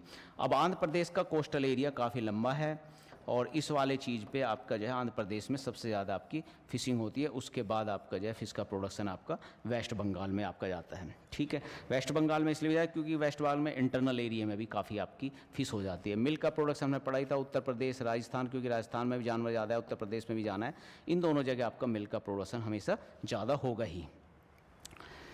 फॉरेस्ट रिपोर्ट 2023 ये भी आपकी इंपॉर्टेंट है, क्योंकि फॉरेस्ट के ऊपर भी काफ़ी चीज़ें ऐसी पूछता है और फॉरेस्ट रिपोर्ट 2023 के ऊपर भी पूछेगा, क्योंकि फॉरेस्ट रिपोर्ट एक्चुअली में चेंज होती रहती है, तो उसके कंटेक्स्ट में वो कई बार चीज़ें पूछ लेता है बार बार। ठीक है, इस तरह का अगर पेपर बनाता है, क्योंकि पेपर कैसे बनेगा या क्या उसकी रैंडमनेस होगी इसके बारे में हमें ज़्यादा आइडिया है नहीं।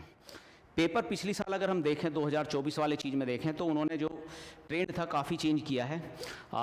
अभी हमने जो ट्रेंड चेंज हुआ है उसके हिसाब से हमने चीज़ें पढ़ने की कोशिश की हैं, लेकिन कुछ चीज़ें जो मैं ये पढ़ा रहा हूँ ये एक्चुअली में कुछ चीज़ें इसमें ओल्ड ट्रेंड में बहुत ज़्यादा पूछता था, लेकिन जो न्यू ट्रेंड है उसमें भी बरकरार है। ओल्ड ट्रेंड में ज़्यादा पूछता था, लेकिन एक चीज़ समझो कई बार ना ट्रेंड को स्विच कर देते हैं। मान ले 24 मतलब 2 साल से लगातार ट्रेंड आपका जो है सेम चल रहा है, ऐसा भी हो सकता है भाई कि स्विच कर दे, थोड़ा सा फिर वापस बैक ट्रेंड पे जाए एक बार, तो हो सकता है कि इस बार कुछ बैक ट्रेंड पे वो मार दे। अगर बैक ट्रेंड पे मार दे तो इनकी संख्या बहुत ज़्यादा बढ़ जाएगी, इसीलिए थोड़ा सा इनको देखते रहना जरूरी है। फॉरेस्ट रिपोर्ट की बात करें तो देखो फॉरेस्ट में एक तो 2-3 चीज़ें समझनी जरूरी है। एक तो होते हैं डेंस फॉरेस्ट, सबसे घने फॉरेस्ट, जहाँ आपकी जो कैनोपी होती है, कोई भी फॉरेस्ट लोगे उसके ऊपर वाला जो एरिया होता है, जैसे ये फॉरेस्ट है, ये आपका पेड़ है, इसकी जो ऊपर की हिस्सा है कैनोपी है, तो कैनोपी 70% से ज़्यादा होगी तो डांस हो जाएगा, फिर मॉडरेट होगा, ऐसे ओपन होगा, और सबसे छोटे आपके स्कर्ब हो जाएंगे। इस तरीके से होता है। ओवरऑल अभी टोटल फॉरेस्ट और ट्री कवर की बात करें तो यहाँ देख लेते हैं कि टोटल फॉरेस्ट और ट्री दोनों मिला के अभी 25.17% आपका फॉरेस्ट है इंडिया में। टारगेट है 33% करने का, जो हमारी जो है पॉलिसी है फॉरेस्ट पॉलिसी। इसको याद रखें एरिया को, तो 8.22 लाख किलोमीटर स्क्वायर, ये भी पूछ सकता है, 8.22 लाख किलोमीटर स्क्वायर या 8.22 लाख किलोमीटर स्क्वायर हमारे पास फॉरेस्ट का एरिया है। इसमें 21% तो आपका फॉरेस्ट कवर है और ट्री कवर आपका 3.14% है। ठीक है जी, फिर आपका नॉन फॉरेस्ट एरिया हो गया 100% आ गया। ठीक है, चलो जी आगे बढ़ते हैं। इसके बाद अगर आप देखें तो हो क्या रहा है कि करंट असेसमेंट अगर हम देखें तो हमारा फॉरेस्ट बढ़ रहा है, फॉरेस्ट कवर भी बढ़ रहा है और ट्री कवर भी बढ़ रहा है। अगर देखें तो कुछ ट्री कवर भी लगातार हमारा बढ़ रहा है, टोटल फॉरेस्ट कवर आपका जो है बढ़ा है और ट्री कवर भी आपका लगातार आपका बढ़ रहा है। तो देखते हैं, तो टोटल फॉरेस्ट और ट्री कवर देखें तो लगभग 0.18%, 0.18 या 0.2% के आसपास आपका फॉरेस्ट और ट्री दोनों मिला के बढ़ गई हैं। ठीक है, इसे हम कह सकते हैं 1445 किलोमीटर स्क्वायर का एरिया आपका बढ़ गया है, 0.2% के आसपास टोटल फॉरेस्ट और कवर बढ़ गया है। वहीं आपका जो है सिर्फ अगर फॉरेस्ट कवर की बात करें तो वो 0.05% बढ़ा है, ट्री कवर आपका ज़्यादा बढ़ा है। ठीक है, एरिया वाइज अगर 3 स्टेट देखें जहाँ सबसे ज़्यादा फॉरेस्ट कवर है, इसके बारे में बात कर लेते हैं। मध्य प्रदेश में सबसे ज़्यादा फॉरेस्ट है। मध्य प्रदेश आपका सेंट्रल इंडिया में है और यहाँ आपका ट्राइबल एरिया भी है। इन ट्राइबल एरिया में सबसे ज़्यादा फॉरेस्ट आपको देखने को मिलता है। दूसरा नंबर आपका अरुणाचल प्रदेश। नॉर्थ ईस्ट में जब आप सबसे ऊपर वाले एरिया जाएंगे यहाँ भी इसके लगभग 80 to 90% एरिया में फॉरेस्ट है, इसीलिए फॉरेस्ट आपका काफ़ी ज़्यादा है। यहाँ छत्तीसगढ़ मध्य प्रदेश के बराबर में छत्तीसगढ़, तो मध्य प्रदेश छत्तीसगढ़ वाले ये 2 ट्राइबल बेल्ट हैं और अरुणाचल प्रदेश वाला भी एक ट्राइबल बेल्ट है। ये तीनों ट्राइबल बेल्ट में आपको सबसे ज़्यादा फॉरेस्ट देखने को मिलेगा। ठीक, वहीं परसेंटेज की बारे में बात करें कि भाई किसी पर्टिकुलर स्टेट के एरिए में के परसेंटेज में बात करें तो आपका सबसे ज़्यादा आपका लक्षद्वीप हो जाता है। 91% आपके एरिए में फॉरेस्ट ही फॉरेस्ट है लक्षद्वीप में। वहीं आपका नॉर्थ ईस्ट में जाओगे तो मिजोरम वाले एरिया में भी लगभग 85% का आपका फॉरेस्ट है। मिजोरम आपको याद रखना है।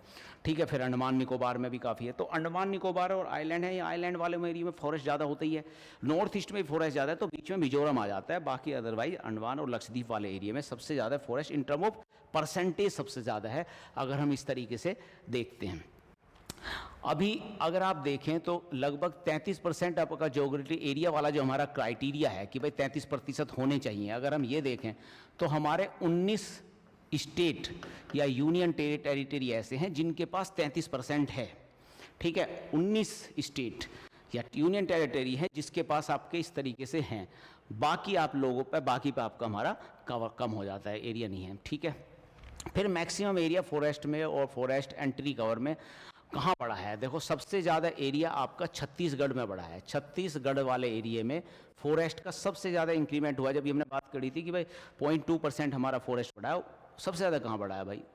छत्तीसगढ़ में बढ़ा है। और दूसरे नंबर पे उत्तर प्रदेश में बढ़ा है। ठीक है, सबसे ज़्यादा डिक्रीज़ कहाँ हुआ है? सबसे ज़्यादा डिक्रीज आपका मध्य प्रदेश में हो रहा है। उल्टा हो रहा है, मध्य प्रदेश और छत्तीसगढ़ भाई भाई हैं, छत्तीसगढ़ बढ़ा ले रहा है, मध्य प्रदेश घटा ले रहा है। ठीक है, तो मध्य प्रदेश में सबसे ज़्यादा घट रहा है, छत्तीसगढ़ में सबसे ज़्यादा बढ़ रहा है, उत्तर प्रदेश भी काफ़ी तेज़ी से इसे बढ़ा रहा है। ठीक है, आगे आ जाओ। उसके बाद आपका ट्री कवर की बात करो, सबसे ज़्यादा इस कवर मतलब फॉरेस्ट का कवर तो आपका जो है मध्य प्रदेश में था, लेकिन सबसे ज़्यादा ट्री कवर की बात करो तो ये आपका महाराष्ट्र में आता है, फिर राजस्थान, फिर उत्तर प्रदेश में आता है।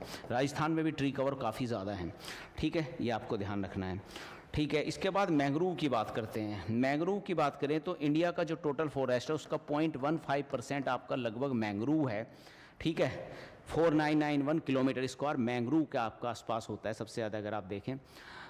और मैंग्रोव कवर के बारे में बात करें तो मैंग्रोव फॉरेस्ट आपका ऑब्जर्व होता है आंध्र प्रदेश वाले इस वाले एरिया में। यहाँ देखो आपका स्टेट वाइज मैंग्रोव देखें तो वेस्ट बंगाल में सबसे ज़्यादा आपका मैंग्रोव है, उसके बाद आपका गुजरात में।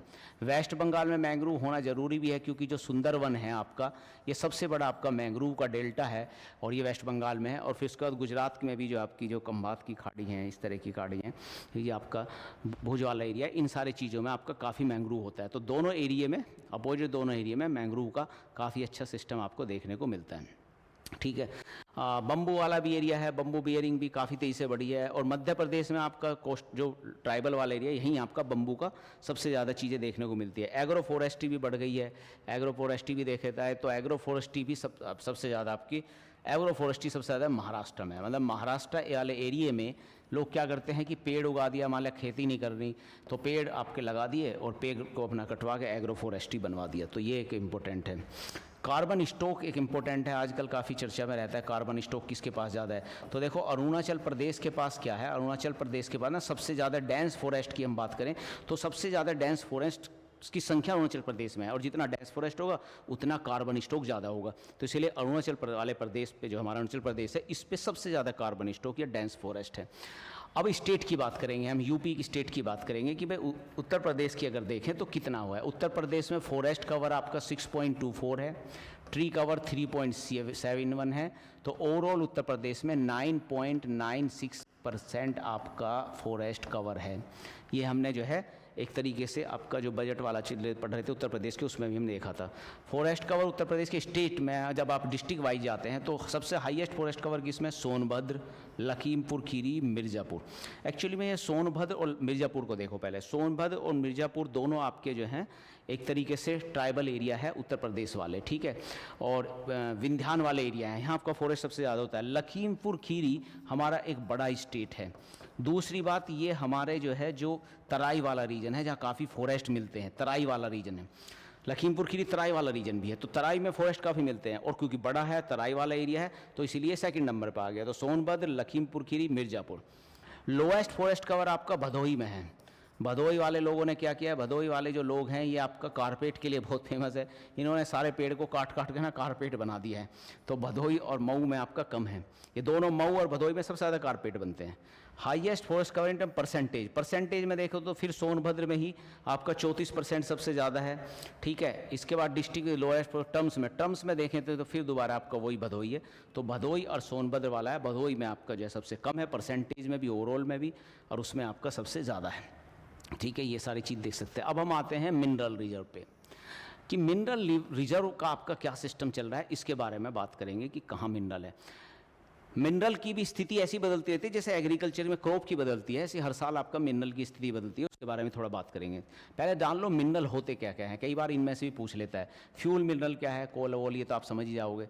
अक्सर कन्फ्यूजन होता है मेटालिक और नॉन मेटालिक मिनरल में, जिसमें भी आपका मेटालिक का कंटेंट हो, मेटल का कंटेंट, जैसे बॉक्साइट, आयरन और कॉपर, मैग्नीज, ये सब मेटालिक है। नॉन मेटालिक बैरियाइट्स, कैनाइट्स, एंडोलसाइट, एपेटाइट, ये सब आपके जो हैं जिनमें मेटल नहीं है वो नॉन मेटालिक है। फिर आपका माइका, ये फायर क्ले, लेटराइट, ये सब आपके मिनरल में हो जाते हैं। ठीक है, आगे बढ़ते हैं। इसके बाद अगर हम देखें तो मेटालिक मिनरल्स के बारे में अगर आप बात करें तो contribution and rank of India in the world production of principal minerals की बात करते हैं कि इंडिया की रैंक कौन सी है मेटालिक मिनरल में। बॉक्साइट की बात करें तो इंडिया कहाँ एग्जिस्ट करता है, बॉक्साइट में आपका 6ठे नंबर पे हम हैं। बॉक्साइट का मतलब होता है बॉक्साइट से हमारा जो है एल्यूमिनियम बनता है, तो एल्यूमिनियम वाले एरिया में बॉक्साइट में हम जो है 6ठे नंबर पर हैं। क्रोमाइट पे हम 3rd नंबर पर हैं, ठीक है। आयरन ओर में हम 4th नंबर पे। सबसे इंपॉर्टेंट हमें याद रखना है कि जो हमारा आयरन ओर है, मतलब लोहा जिससे बन रहा है आपका, तो आयरन ओर में हम 4th नंबर पे है। ये आपको ज़रूर याद रखना है, ये सबसे इम्पोर्टेंट है इसमें। बाकी और ज़्यादा हो चाहे नहीं हो, काम चल जाएगा, ठीक है। मैग्नीज़ में हम 6ठे नंबर पे हैं। एल्यूमिनियम पे कॉपर वाले चीज़ में तो हम 10वें नंबर पे बहुत पीछे हैं। स्टील प्रोडक्शन आपको याद रखना है। इसके बाद स्टील बहुत इंपॉर्टेंट है। आयरन के बाद आयरन से स्टील बनाएंगे, iron important, steel important. Steel में हम वर्ल्ड में 2nd नंबर पे पहुंच चुके हैं, चाइना के बाद ये इंपॉर्टेंट है। इसके बाद आप आगे बढ़ते हैं तो ये आपका लगभग आपको आयरन और स्टील, ये दोनों आपके इंपॉर्टेंट है जो आपको याद रखना है। आयरन 4थे नंबर पे, स्टील में और भी आगे 2रे नंबर पे। फिर हमारा आगे बढ़ता है कि कोयला के बारे में बात करते हैं। ये तो वर्ल्ड में इसने बात करी कि भाई हम मिनरल्स में किस तरीके की हमारी स्थिति है। अब थोड़ा सा कोयले के ऊपर बात करते हैं। कोयला हमारे लिए इंपॉर्टेंट है। अब कोयले की बात करें तो कोयला स्टेट वाइज लेके चल रहा है पहले कि भाई कौन से स्टेट में कोयला कहाँ सबसे ज़्यादा है।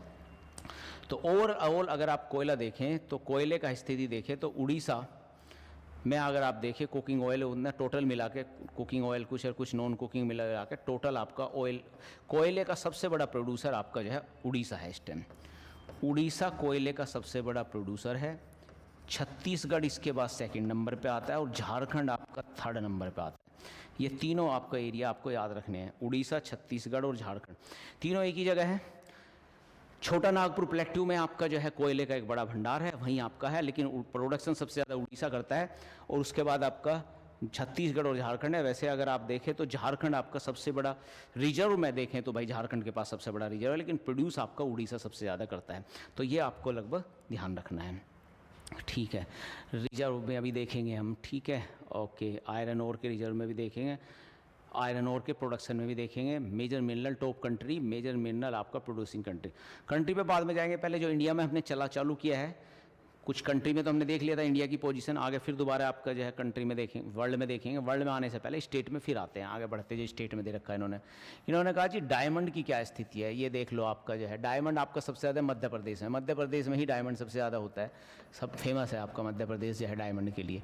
गोल्ड सबसे ज़्यादा हमारा क्या, गोल्ड के लिए भी कर्नाटक और राजस्थान आपका इंपॉर्टेंट है। ये बार बार ये चेंज नहीं होता, हमेशा है। कर्नाटक में आपका देखेंगे तो कर्नाटक का आपका जो हट्टी खाने हैं आपका गोल्ड की, ये काफ़ी फेमस है, तो कर्नाटक एंड राजस्थान।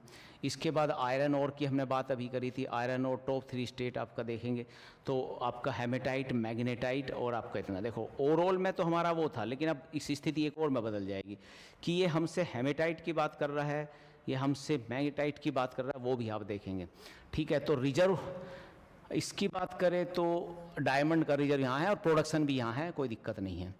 इसी तरह गोल्ड का रिजर्व भी यहाँ है, प्रोड्यूस भी ये करते हैं, ये भी ठीक है। यहाँ देखो आपका आयरन ओर में अभी हम बात कर आए हैं कि आयरन ओर में सबसे ज़्यादा आपका प्रोडक्शन जो है, आयरन ओर का प्रोडक्शन नहीं, सॉरी, हमने कोल की बात करी थी, अभी आयरन की बात नहीं करी। आयरन ओर ही है यहाँ भी आपका प्रोडक्शन में, कोल की हमने पीछे बात करी थी। कोयले की बात करी थी तो कोयले में हमने बताया था कि भाई जो आपका झारखंड है कोयले का सबसे बड़ा रिजर्व है, लेकिन उड़ीसा सबसे ज़्यादा कोयला प्रोड्यूस कर रहा है। अब बात आती है आयरन ओर की।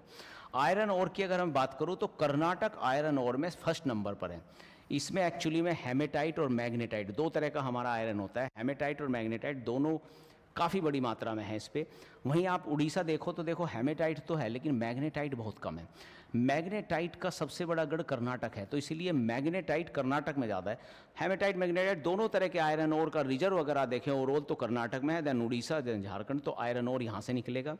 वहीं आपका प्रोडक्शन देखें जाए अगर आयरन ओर का, तो आयरन का सबसे बड़ा प्रोडक्शन आपका उड़ीसा कर रहा है, देन छत्तीसगढ़ कर रहा है, देन कर्नाटका कर रहा है। रिजर्व कर्नाटका के पास है, लेकिन सबसे ज़्यादा बड़ा प्रोड्यूसर आयरन ओर का उड़ीसा है और देन छत्तीसगढ़ है।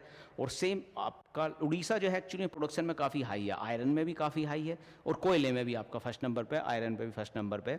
रिजर्व चाहे इस पर कम भी क्यों ना हो, ठीक है। चलो जी आगे बढ़ते हैं। अगर आप टॉप कंट्री की बात करें तो कुछ हम इसमें से देखेंगे कौन सी चीज़ कहाँ इंपॉर्टेंट है। जैसे अगर गोल्ड की बात करें, मतलब कुछ इंपॉर्टेंट हमें देखना है, सारे नहीं देखने हैं। गोल्ड में आपका ऑस्ट्रेलिया और रसिया दोनों टॉप पे बने हुए हैं, फिर साउथ अफ्रीका। एक्चुअली में ऑस्ट्रेलिया की जो खदानें हैं आपका जो है ये बहुत इंपॉर्टेंट है गोल्ड के लिए, और साउथ अफ्रीका में भी गोल्ड में आपका काफ़ी फेमस है। ठीक है, डायमंड की बात करें तो डायमंड में रसिया है, तो गोल्ड और डायमंड दोनों में रसिया की चीज़ें आपकी चलती दिख रही होंगी आपको यहाँ। आयरन ओर में भी ऑस्ट्रेलिया है, ये भी इंपॉर्टेंट है कि आयरन आपका सबसे ज़्यादा ऑस्ट्रेलिया जो है मेजर मिनरल रिजर्व ऑस्ट्रेलिया में रखा हुआ है, और ऑस्ट्रेलिया काफ़ी बड़ा प्रोड्यूस भी करता है। तो डायमंड का सबसे बड़ा रिजर्व रसिया में है और दूसरा बोस्टवाना में है। तो ये भी देखो कि आपका बोस्टवाना भी आपका, तो ये आपस में ऊपर नीचे होते रहते हैं। हाँ, रिजर्व सबसे ज़्यादा रसिया में है, प्रोडक्शन बदलता रहता है। गोल्ड का रिजर्व सबसे ज़्यादा ऑस्ट्रेलिया और रसिया में है। आयरन का सबसे बड़ा रिजर्व रसिया में है। कई बार पूछता है कि भाई आयरन का सबसे बड़ा रिजर्व कहाँ है। सिल्वर का पूछता है, सिल्वर का सबसे बड़ा रिजर्व कहाँ है। सिल्वर का सबसे बड़ा रिजर्व आपका पेरू में है। ठीक है, आपका पेरू वाला कंडीशंस जो आपका साउथ अफ्रीका अमेरिका में चले जाएंगे। और थोड़ा सा ऊपर बढ़ते हैं, कॉपर का सबसे बड़ा चिली में है। पेरू में सबसे ज़्यादा सिल्वर है, वहीं पेरू के बराबर में चिली है, चिली में सबसे ज़्यादा कॉपर है। याद रखना, सी से कॉपर, सी से चिली। कोबाल्ट का सबसे बड़ा रिजर्व आपका कोंगो में है, सी से कोबाल्ट, सी से कोम्बो, ये आपको इम्पोर्टेंट आप रख सकते हो। और आपका बॉक्साइट भी बड़ा इंपॉर्टेंट है, जिससे एल्यूमिनियम बनता है, उसका सबसे बड़ा रिजर्व आपका गुयेना में है। ये भी आपको जो है इंपॉर्टेंट चीज़ आपको याद रखनी है। ठीक है, ये लगता है मुझे ठीक है। मैग्नीज वाली चीज़ में भी साउथ अफ्रीका आपका काफ़ी इंपॉर्टेंट है, साउथ अफ्रीका बहुत है। फिर अब प्रोड्यूस के बारे में बात करें तो उसके बारे में देखते हैं। तो प्रोडक्शन के बारे में देखो, डायमंड की बात हम करें तो रसिया में सबसे बड़ा रिजर्व भी है डायमंड का, वही रसिया में ही सबसे ज़्यादा डायमंड प्रोड्यूस भी हो रहे हैं। गोल्ड में उल्टा चल रहा है अभी देखो, गोल्ड में सबसे बड़ा गोल्ड का रिजर्व ऑस्ट्रेलिया रसिया में है, लेकिन प्रोडक्शन आपका अक्सर चाइना करता है, क्योंकि चाइना आयरन गोल्ड की ओर मंगा लेता है और उसके बाद आपका सबसे ज़्यादा प्रोड्यूस करता है। फिर दूसरे नंबर पर आपका रसिया रह जाता है। ठीक है, आगे बढ़ते हैं। आयरन ओर की बात करें, देखो आयरन ओर का सबसे बड़ा रिजर्व भी आपका इसके पास है ऑस्ट्रेलिया के, और सबसे ज़्यादा आयरन प्रोड्यूस भी आपका इस टाइम पे अगर आप देखें आयरन ओर को तो ऑस्ट्रेलिया कर रहा है। ठीक है, आयरन ओर आपका ऑस्ट्रेलिया करेगा। आयरन से एक्चुअली में ऑस्ट्रेलिया स्टील नहीं बनाता है, आयरन ओर निकालता है और बेच देता है। तो स्टील आप जो है चाइना भाई सबसे टॉप पे आपका जो है देखने को मिलेगा जब स्टील की बात आएगी। ठीक है, आगे बढ़ते हैं। एल्यूमिनियम चाइना, जब भी आपको ज़्यादातर स्थिति में चाइना ही सबसे टॉप पे होता है, लेकिन बॉक्साइट वाली चीज़ में आपको समझना है, बॉक्साइट का सबसे बड़ा रिजर्व आपका गुयेना के पास है, और प्रोडक्शन भी जो है गुयेना ही सबसे ज़्यादा आपका कर रहा है। ये वाली चीज़ आपको देखनी पड़ेगी। ठीक है, सीमेंट में सबसे चाइना है, इंडिया सेकंड नंबर पे होता है। ठीक है, आगे बढ़ते हैं। कोल में चाइना और इंडिया है। अगर आप देखेंगे तो प्रोड्यूसिंग वाला आपका कोयल और लिग्नाइट में चाइना सबसे बड़ा प्रोड्यूसर है, इंडिया आपका सेकंड नंबर पे है। तो कोयले में इंडिया सेकंड नंबर पे है, आयरन ओर पे चौथे नंबर पे है, स्टील में दूसरे नंबर पे। ये आपको इंपॉर्टेंट है, आपको ध्यान रखना पड़ेगा। कोबाल्ट में वही सबसे ज़्यादा कोंगो पे है, कोंगो पे ही उभा रहा है। कॉपर जो है चिली में ही है, चिली ही सबसे ज़्यादा प्रोड्यूस भी कर रहा है। ये आपका सेम चीज़ चल रही है। इसके बाद जिंक आपका चाइना में है, मैग्नेसाइट चाइना में है, मैग्नीज और वेस्ट साउथ अफ्रीका ही ज़्यादा उगा रहा है। ठीक है, इसके बाद आपका निकल आपका इंडोनेशिया। एक चीज़ ध्यान रखो कि जो निकल जो है इसका सबसे बड़ा सोर्स आपका इंडोनेशिया है। निकल का सबसे बड़ा सोर्स आपका जो है वो है। और टिन अगर आप देखें तो इसका सबसे बड़ा सोर्स आपका जो है ये वाला साउथ अफ्रीका। टिन आपके लिए इम्पोर्टेंट है। और आपका टिन इस टाइम चाइना पे है, टिन आपका चाइना में हो गया। 1 2 3 हाँ, टिन आपका चाइना सबसे ज़्यादा प्रोड्यूस करता है। लेकिन अगर टिन की बात करें तो हम जो मलेशिया है, मलेशिया जो है टिन के लिए रिजर्व के लिए काफ़ी फेमस है, लेकिन प्रोडक्शन सबसे ज़्यादा चाइना कर रहा है। निकल की बात करें तो भाई निकल इंडोनेशिया वाला जो से नीचे एरिया है, इस पर रिजर्व भी काफ़ी बड़ा है, प्रोडक्शन भी काफ़ी ज़्यादा कर रहा है। पेट्रोलियम, क्रूड पेट्रोलियम इस टाइम सबसे ज़्यादा कौन कर रहा है? तो भाई देखो सबसे ज़्यादा आपका यूएस के थ्रू आपका क्रूड पेट्रोलियम किया जा रहा है। नेचुरल गैस भी आपका यूएस के थ्रू सबसे ज़्यादा की जा रही है। सिल्वर का सबसे बड़ा रिजर्व आपका पेरू में है, लेकिन सिल्वर का सबसे ज़्यादा प्रोडक्शन हमेशा मैक्सिको करता है। तो ये आपको जनरली चीज़ें याद रखनी होंगी कि भाई इस तरह की चीज़ है। और पेट्रोलियम का भी आपको याद रखना है, ये इंपॉर्टेंट है कि यूएसए वाला जो है सबसे ज़्यादा प्रोडक्शन इस तरह करना है। ठीक है, मेजर रिजर्व्स आपका top state, major mineral producing state आपके ये आगे। तो इस तरीके से आप सेम आपका है। अब हमारा इंडिया के कंटेक्स्ट में हम मिनरल देखेंगे। पहले ये वर्ल्ड वाला आपका देख लेते हैं। एल्यूमिनियम में आपका चाइना सबसे ज़्यादा होगा, ये ओवैसी बात है, आपको देख ही रहे हैं। ठीक है, बॉक्साइट का सबसे बड़ा रिजर्व हमने गुयेना बताया ही था। सीमेंट में चाइना और फिर इंडिया आता है। वर्ल्ड प्रोड्यूसिंग कोल में हमने चाइना और इंडिया की बात करी है, थर्ड इंडोनेशिया आ जाता है। डायमंड में हमारा रसिया, बोत्सवाना, कनाडा, ये सारी चीज़ें आपकी हैं। अब आपका मेजर मिनरल्स रिजर्व के बारे में बात करेंगे। अगर मेजर मिनरल रिजर्व्स आपका जो है स्टेट वाइज भी आपको देख लेना, कुछ इंपॉर्टेंट देख लेना, कुछ छोड़ भी सकते हैं, सारे नहीं देखने, जो ज़्यादा इंपॉर्टेंट है हमारे, जैसे cobalt, copper, diamond, gold, graphite, iron और ठीक इसी तरीके से आपका निकल, crude oil, natural gas, silver, ये कुछ इंपॉर्टेंट हैं जो हमें ज़्यादा देखने हैं। तो कोबाल्ट हमारा उड़ीसा में सबसे ज़्यादा आ रहा है, ये आपको देखने को मिला इधर। बॉक्साइट भी आपका सबसे ज़्यादा उड़ीसा में है। बॉक्साइट, क्रोमाइट, कोबाल्ट तीनों आपके उड़ीसा में आपका सबसे ज़्यादा आपको देखने को मिलते हैं। कॉपर का सबसे बड़ा जो आपका रिजर्व है वो आपका राजस्थान में है। डायमंड का मध्य प्रदेश में है। गोल्ड का कर्नाटक में, हम पीछे बात कर ही चुके थे। आयरन ओर का आपका कर्नाटक में है। और अगर सिर्फ हेमेटाइट की बात करें तो ओडिशा में है, लेकिन मैग्नेटाइट में कर्नाटक में है। ओरोल आपका कर्नाटक में है। निकल सबसे ज़्यादा आपका उड़ीसा में ही रिजर्व है। क्रूड ऑयल आपका असम में सबसे ज़्यादा है, अगर देखें तो गुजरात और राजस्थान है, लेकिन सबसे बड़ा रिजर्व आपका असम में है। नेचुरल गैस का भी असम में है, तो रिजर्व सबसे ज़्यादा यहाँ है, ठीक है। सिल्वर का भी आपका राजस्थान में है, ये आप देखेंगे। फिर मेजर प्रोड्यूसिंग स्टेट देखें तो प्रोडक्शन में देखो तो भाई कोल पे हमने बात की थी कि भाई छत्तीसगढ़, उड़ीसा, झारखंड। कोयला के उसमें आपका छत्तीसगढ़ आपका सबसे ज़्यादा चीज़ चल रही है कि छत्तीसगढ़ आपका जो है मेजर मिनरल प्रोड्यूसर्स आपका बना हुआ है। फिर आपका लाइमस्टोन देख सकते हैं आप, राजस्थान में सबसे ज़्यादा है। मैग्नीसाइट तमिलनाडु में जाता है। क्रूड ऑयल आपका राजस्थान में, रिजर्व सबसे ज़्यादा असम के पास है, लेकिन प्रोडक्शन एक्चुअली में क्रूड ऑयल में राजस्थान सबसे ज़्यादा करता है। नेचुरल गैस असम में ही बनी हुई है, ये आप देख सकते हैं। कॉपर आपका सबसे ज़्यादा आपका मध्य प्रदेश में। कॉपर का अगर आप जो है रिजर्व देखें, ये भी आपका सबसे ज़्यादा आपका यहीं मिलेगा मध्य प्रदेश में। प्रोडक्शन भी आपका कॉपर का मध्य प्रदेश ही करता है। गोल्ड आपका कर्नाटक में करेगा ही। आयरन ओर की हमारी बात हुई थी कि उड़ीसा आयरन ओर की बात करें, चाहे आपका कोयले की उसकी बात करें, दोनों में आपका जो है उड़ीसा काफ़ी अच्छी कंडीशन में आपका जो है हमेशा बना रहता है। छत्तीसगढ़ वैसे स्टेम प्रोड्यूसन में सबसे आगे निकला हुआ है। इस तरीके से हम देख सकते हैं। वर्ल्ड के लेवल पे आपने गोल्ड हमने पहले भी पढ़ लिया था, ऑस्ट्रेलिया में था गोल्ड आपका, चाइना में आपका। वर्ल्ड प्रोडक्शन में रिजर्व सबसे ज़्यादा ऑस्ट्रेलिया पे है, लेकिन बनाता चाइना है। क्रूड ऑयल की हमने बात करी थी कि क्रूड ऑयल के हमने प्रोडक्शन की बात करी थी कि यूएस से सबसे ज़्यादा है, फिर सऊदी अरब, रसिया आपका चला रहा है। इस तरीके से हमारा क्रूड ऑयल वाला चीज़ भी आपने पहले से हम पढ़ चुके हैं, ठीक है। ये आपकी चीज़ इंपॉर्टेंट होगी। थोड़ा सा हमें एक एसआरएस के बारे में पढ़ रहे हैं। ये क्या है? नमूना पंजीकरण प्रणाली है, जिससे हमें काफ़ी चीज़ें पता चलती हैं। ये हमारा जून 2025 में आपका अभी आया है, तो इम्पोर्टेंट है हमारा। तो इसके बारे में हमें कुछ इंपॉर्टेंट चीज़ें ये पूछ सकता है इससे करंट से, ये बात थोड़ी सी करते हैं। इसमें एक तो हमारी विकास दर और एक आपका शिशु मृत्यु दर, इन्फेंट मैर्टिलिटी रेट जो होता है, आईएमआर आपका, और मातृ मृत्यु दर एमएमआर। एक तो आईएमआर और एमएमआर हमारे लिए दोनों ज़्यादा इंपॉर्टेंट है। मृत्यु दर, जन्म दर इतनी बड़ी ज़्यादा दिक्कत नहीं है, ज़्यादा ये है। हाँ, तो प्राकृतिक विकास दर भी आप देख सकते हैं। प्राकृतिक विकास दर देखें तो भाई देखो, बिहार यूपी हमेशा ऊपर होंगे, हमेशा इनकी जो है ग्रोथ रेट आपकी पॉपुलेशन में सबसे ज़्यादा है। वहीं गोवा और केरल हमेशा कम रहेंगे। इसी तरह जन्म दर में भी सेम कंडीशन आएगी, बस बिहार और यूपी, पहला बिहार, दूसरे नंबर पर यूपी, गोवा और आपका जो है तमिलनाडु और केरल आ जाएंगे। यही स्थिति, क्योंकि प्राकृतिक विकास दर भी इन्हीं की ज़्यादा है और इनकी कम है।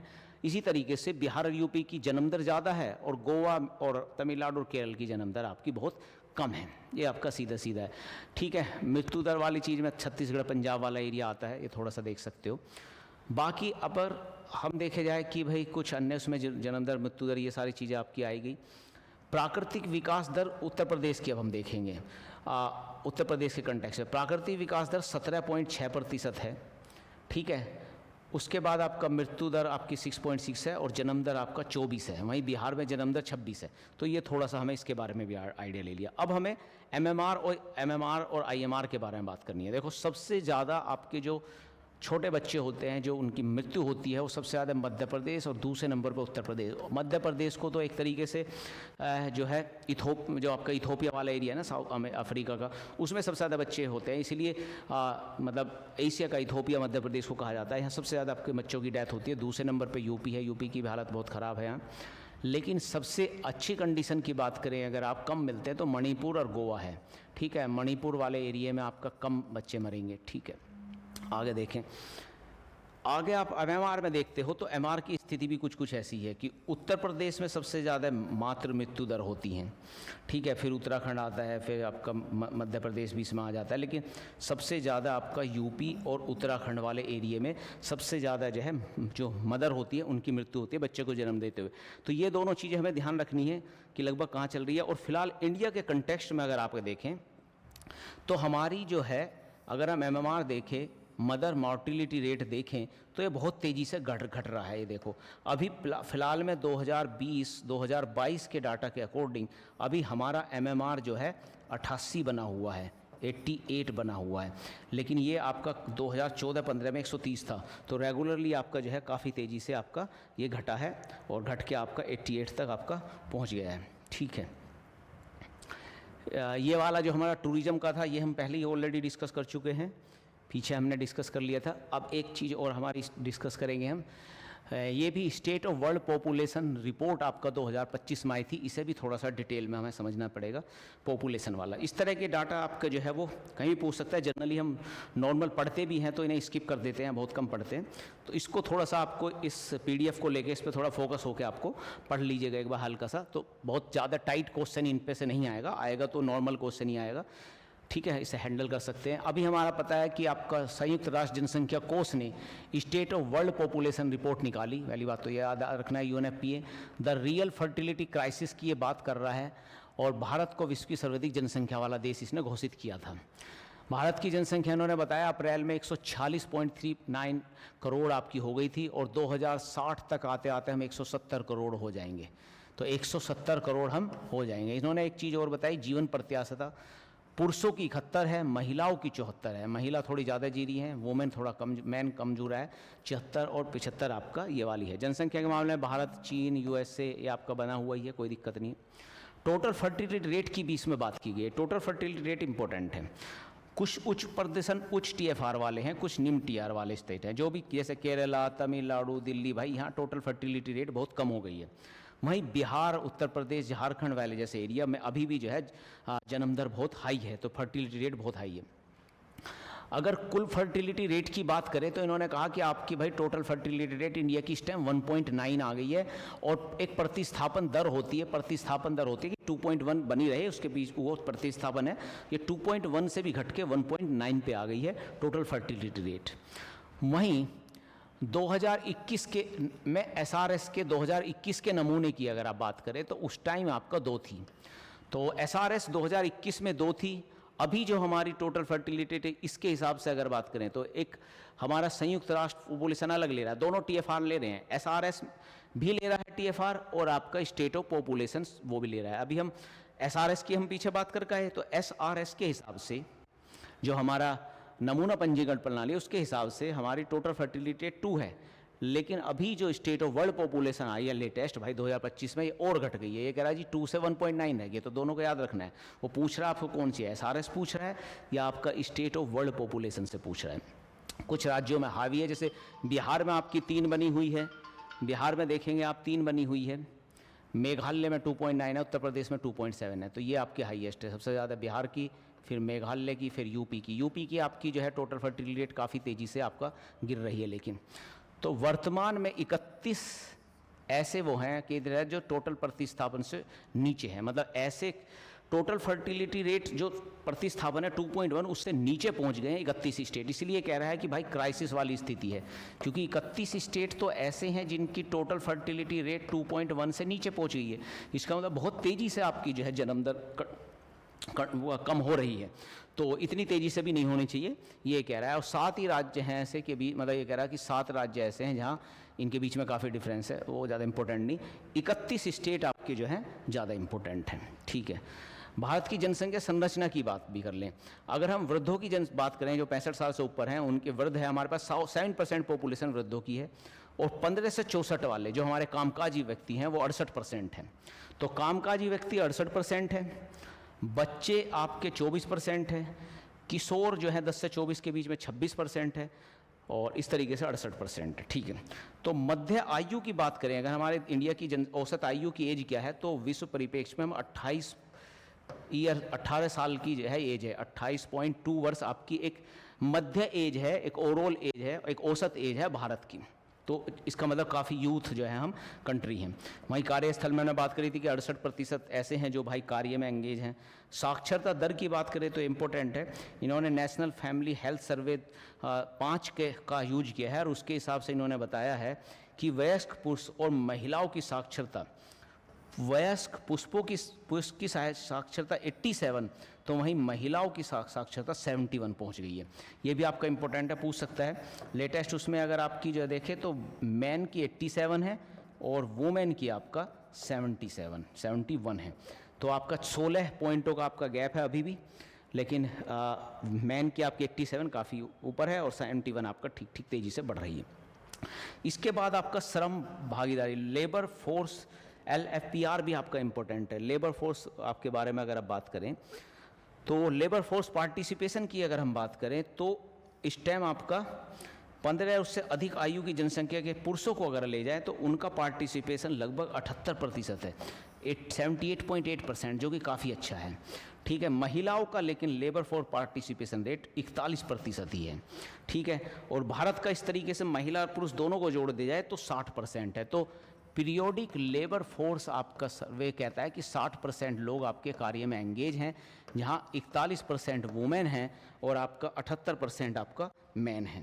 ठीक है, ये भी आपका जो है एक इम्पोर्टेंट चीज़ें आपकी होती है। वैश्विक जनसंख्या 8.2 अरब हो जाएगी। ये बताया गया कि भाई वैश्विक जनसंख्या अंततः 8.2 अरब आपकी पहुंच जाएगी, ये आपका अनुमान आपका लग रहा है। आगे बढ़ते हैं। प्रवासन रिपोर्ट भी एक इम्पोर्टेंट है जो अभी आई है। प्रवासन है कि भाई कौन लोग कहाँ किधर शिफ्ट हो रहा है, उस तरह की प्रवासन रिपोर्ट पे भी थोड़ा सा देख लेते हैं। ठीक है, कहाँ आदमी जो है प्रवासन कर रहा है। पर्यटन भी हमने पढ़ा है, अब प्रवासन भी पढ़े हैं। पर्यटन घूमने जा रहे हैं, प्रवासन आपका जो है सही तरीके से पूर्णतः आप जो शिफ्ट हो रहे हैं। अब इसमें अगर बात करें हमारी, तो शीर्ष प्रवासी मूल देश, ऐसे देश जहाँ से चीज़ें प्रवासन हो रही है, भाई भारत आपका सबसे ज़्यादा प्रवासित करता है, उसके बाद मैक्सिको, उसके बाद रूसी संघ, 3 जगह से सबसे ज़्यादा प्रवासी चल रहे हैं। चौथे नंबर पर चाइना है। वहीं जहाँ प्रवासी गंतव्य हैं, जा कहाँ रहे हैं प्रवासियों का सबसे बेस्ट डेस्टिनेशन यूएस है। सबसे ज़्यादा चाहते हैं यूएस चले जाएं, दूसरे नंबर पर जर्मनी चले जाएं, तीसरे नंबर पर सऊदी अरब चले जाएं। तो यूएस से, जर्मनी और सऊदी अरब, ये 3 ऐसे स्टेट हैं, 3 ऐसे कंट्री हैं जहां आपके जो है लोग जाना चाहते हैं, बसना चाहते हैं। और जा कहाँ से रहे हैं? भारत से सबसे ज़्यादा लोग जा रहे हैं, जनसंख्या ज़्यादा है, मैक्सिको से जा रहे हैं, रूस से जा रहे हैं। ये आपका इन्होंने एक कॉरिडोर भी दिया है कि मैक्सिको संयुक्त राज्य अमेरिका के बीच का जो कॉरिडोर है ना, उसमें सबसे ज़्यादा प्रवासन होता है। मतलब मैक्सिको से सीधा अमेरिका में आपके घुस जाते हैं, वहाँ का प्रवासन आपका सबसे ज़्यादा देखने को मिल रहा है। तो ये भी एक आपका जो है इम्पोर्टेंट आपका डाटा है। एक आपका इम्पोर्टेंट अगर हम डाटा की बात करें तो इसमें हम आते हैं, तो अगर सकल घरेलू उत्पाद में हिस्सेदारी का बात ये आता है कि जब हम प्रवासी जाएंगे तो वो वापस में ना पैसे भेजेंगे, तो रिमिटेंस आती है आपकी। तो जो रिमिटेंस आती है, जो आपकी जो है अमेरिकन डॉलर में आप जो है अंतर्राष्ट्रीय प्रेषण के बारे में आप बात करें तो भाई सबसे ज़्यादा कहाँ आती है? सबसे ज़्यादा भारत में आती है। भारत में सबसे ज़्यादा आपका अंतर्राष्ट्रीय प्रेषण आती है, पहले भारत में आती है, उसके बाद आपका जो है चाइना में आती है। ठीक है, तो भारत सबसे ज़्यादा आपका एक तरह से रिमिटेंस ले रहा है, पैसा सबसे ज़्यादा लोग वहाँ से भेज रहे हैं विदेशों से। लेकिन अगर जीडीपी के हिस्सेदारी के बारे में बात करें कि जीडीपी के परसेंटेज में बात करें तो तजाकिस्तान जो है ना, इसकी जीडीपी का 51% बाहर से ही आ रहा है, प्रवासी लोगों के द्वारा। तो तजाकिस्तान आपका टॉप बना हुआ है। ये भी आपका इंपॉर्टेंट चीज़ है, पूछ सकता है। इंडिया का तो पता ही है कि भाई सबसे ज़्यादा आता है, लेकिन परसेंटेज के रूप में जीडीपी में आपका ये इंपॉर्टेंट आपका है ताजिकिस्तान। इसके बाद आपका जो है हम एक राष्ट्रीय भाई जो MPI है आपका, मल्टी पावर्टी इंडेक्स के बेस पे आपका गरीबी वाला डाटा आता है। ये भी एक्चुअली में कई बार इम्पोर्टेंट होता है, पूछा जा सकता है। ठीक है, अब ये रिपोर्ट है आपकी MPI के दूसरे संस्करण की बात कर रहा है। 2023 में आया था, इसके बाद अभी कोई संस्करण नहीं आया। लेकिन इसके बाद आपका जो है एक नीति आयोग ने एक रिपोर्ट जरूर निकाली है और जिसमें अनुमान लगाया है कि तीसरा हमारे जब हम थर्ड आपका MPI लाएंगे तो क्या स्थिति होगी। तो MPI का थर्ड संस्करण तो नहीं आया, लेकिन एक अनुमान जरूर आया है, तो उसके बारे में भी थोड़ी सी बात करेंगे। पहले यहाँ से बात करें, फिर उससे लिंक करेंगे। तो हो क्या रहा है कि अगर भारत में आप देखें गरीबों की संख्या की वाली स्थिति देखें तो भारत में आपका जो है 2019 और 21 के बीच में आपका केवल मल्टी पावर्टी इंडेक्स में या मल्टी पावर्टी गरीबी जो है जो आपकी जो है एक तरह से राष्ट्रीय बहुआयामी गरीबी जो है वो बहुआयामी गरीबी आपकी 14.96% हो गई, ये इन्होंने कहा है। वहीं इन्होंने अनुमान लगाया है कि भाई 2023 और 24 का जब हम डाटा निकालेंगे अभी, उसमें ये आपका घट के 11.98% रह जाएगी। मतलब ये आप मानना इनका ये है कि फिलहाल की कंडीशंस में लगभग हमारा जहाँ 19-21 में आपका 14.96% आपकी बहुआयामी गरीबी थी, वो 2022-23 और 24 में आपका 11.98% ही रह जाने का अनुमान है अभी, ठीक है, क्योंकि अभी आपका जो है तीसरा संस्करण आपका आया नहीं है, तो उस चीज़ पे आपको देख लेना है, ठीक है। तो काफ़ी तेज़ी से आपका गिरावट आई है। इसके बाद आप आगे से बढ़ते हैं। बहुआयामी आपके इसके बाद में देखें तो गरीबी के संख्या के मामले में उत्तर प्रदेश ने तेजी में सबसे गिरावट आई है। तो उत्तर प्रदेश आपका वो स्टेट है, यूपी में सबसे तेज़ी से आपका जो है गरीबी में गिरावट देखी गई है, यूपी में देखी गई है, उसके बाद आपका बिहार आता है, उसके बाद आपका एमपी आता है। तो यूपी में तेज़ी से गरीबी कम हो रही है, बिहार में भी कम हो रही है दूसरे नंबर पे, एमपी भी कम हो रही है। और ये इनका अनुमान ये है 2023-24 की जो रिपोर्ट है अनुमानित वाला, उसमें भी यही है कि यूपी आपका सबसे तेज़ी से जो है आपका जो है गरीबी लोगों को कम कर देगा। तो एक अल्टीमेटली बिहार में फिर मल्टी पावर्टी इंडेक्स या बहुआयामी गरीबी कितनी है इस टाइम 33% बनी हुई है, ठीक है, क्योंकि 11% तो ओवरऑल है, बिहार वगैरह में भाई ज़्यादा है, सबसे ज़्यादा बिहार में है, तो बिहार में सबसे ज़्यादा है 33%, फिर झारखंड में है 28%, फिर मेघालय में 27%, फिर उत्तर प्रदेश चौथे नंबर पे है और उत्तर प्रदेश में गरीबी है इस टाइम 22%। और सबसे कम गरीबी की अगर मामला देखा जाए तो भैया केरल और गोवा आते हैं। केरल में मात्र 0.55% गरीबी है और 0.84% गरीबी आपकी गोवा में है। तो केरल में सबसे कम गरीबी है इस तरीके से देखे जाएँ। शीर्ष 5 यूटी देख लें तो सबसे ज़्यादा गरीब दादर नावर हवेली पर है। पुडुचेरी में आपकी स्थिति बहुत अच्छी है, आपकी जो है गोवा जैसी है, और यहाँ भी आपका गरीबी बहुत कम है। तो ओवरऑल इस तरीके से हमें बहुआयामी गरीबी के सूचकांक से रिलेटेड आपका जो है पूछा जा सकता है। ये भी आपका अच्छा था। ये अभी आपका जो है ये भी पिछली साल आपका अनुमानित जो आया है, ये आपका पिछली 24 में आपका आया है, तो ये इससे रिलेटेड पूछ सकते हैं।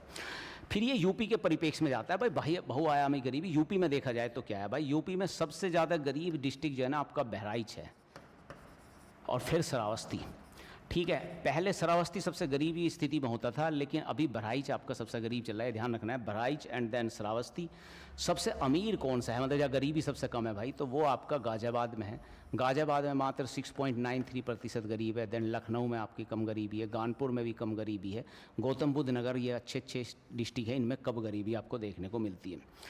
प्रतिशत अब उसके हिसाब से कि भाई जनसंख्या काफ़ी तेज़ी से इन्होंने कम भी की है गरीबी, तो महाराजगंज जैसे ज़िलों में काफ़ी तेज़ी से गरीबी कम हुई है, और गौतम बुद्ध नगर में आपकी जो है तेज़ी से कम नहीं हो रही है, क्योंकि ऑलरेडी गरीब अमीर हैं, तो वहाँ गरीबी बहुत तेज़ी से आपकी चेंज नहीं हो रही है। ये आपका देख सकते हैं, ठीक है। उत्तर प्रदेश में आप अगर देखें बहुआयामी के अनुसार देखें तो उत्तर प्रदेश में संख्या सबसे ज़्यादा वंचित, मतलब सबसे ज़्यादा बुरी हालत आवास की वजह से दिक्कत है, लेकिन यहाँ आपका स्वच्छता में जो है, ये स्वच्छता के संकेतक पे उत्तर प्रदेश ने सबसे अच्छा परफॉर्म किया है गरीबी को कम करने के लिए, लेकिन वही आवास के मामले में जो है सबसे उसका चीज़ें जो है आपकी उल्टी होती है, ठीक है। तो ये हमारा जो है तो आज का ये सेशन ख़त्म करते हैं, और इस वाले सेशन में आपको जो है अच्छी तरीके से आप जो है इसे एक बार पूरे PDF को अच्छे तरीके से पढ़ लीजिए, और कुछ चीज़ें छोड़ भी सकते हैं इसमें, कुछ इंपॉर्टेंट चीज़ों पे ज़्यादा फोकस करके एक आप आइडिया लेकर रख सकते हैं कि इससे रिलेटेड अगर कोई भी क्वेश्चन आता है तो आप 2-4 क्वेश्चंस मोस्ट प्रोबेबली इससे आने चाहिए, तो उसको आप अच्छे हैंडल कर सकते हैं। ओके, थैंक यू, धन्यवाद।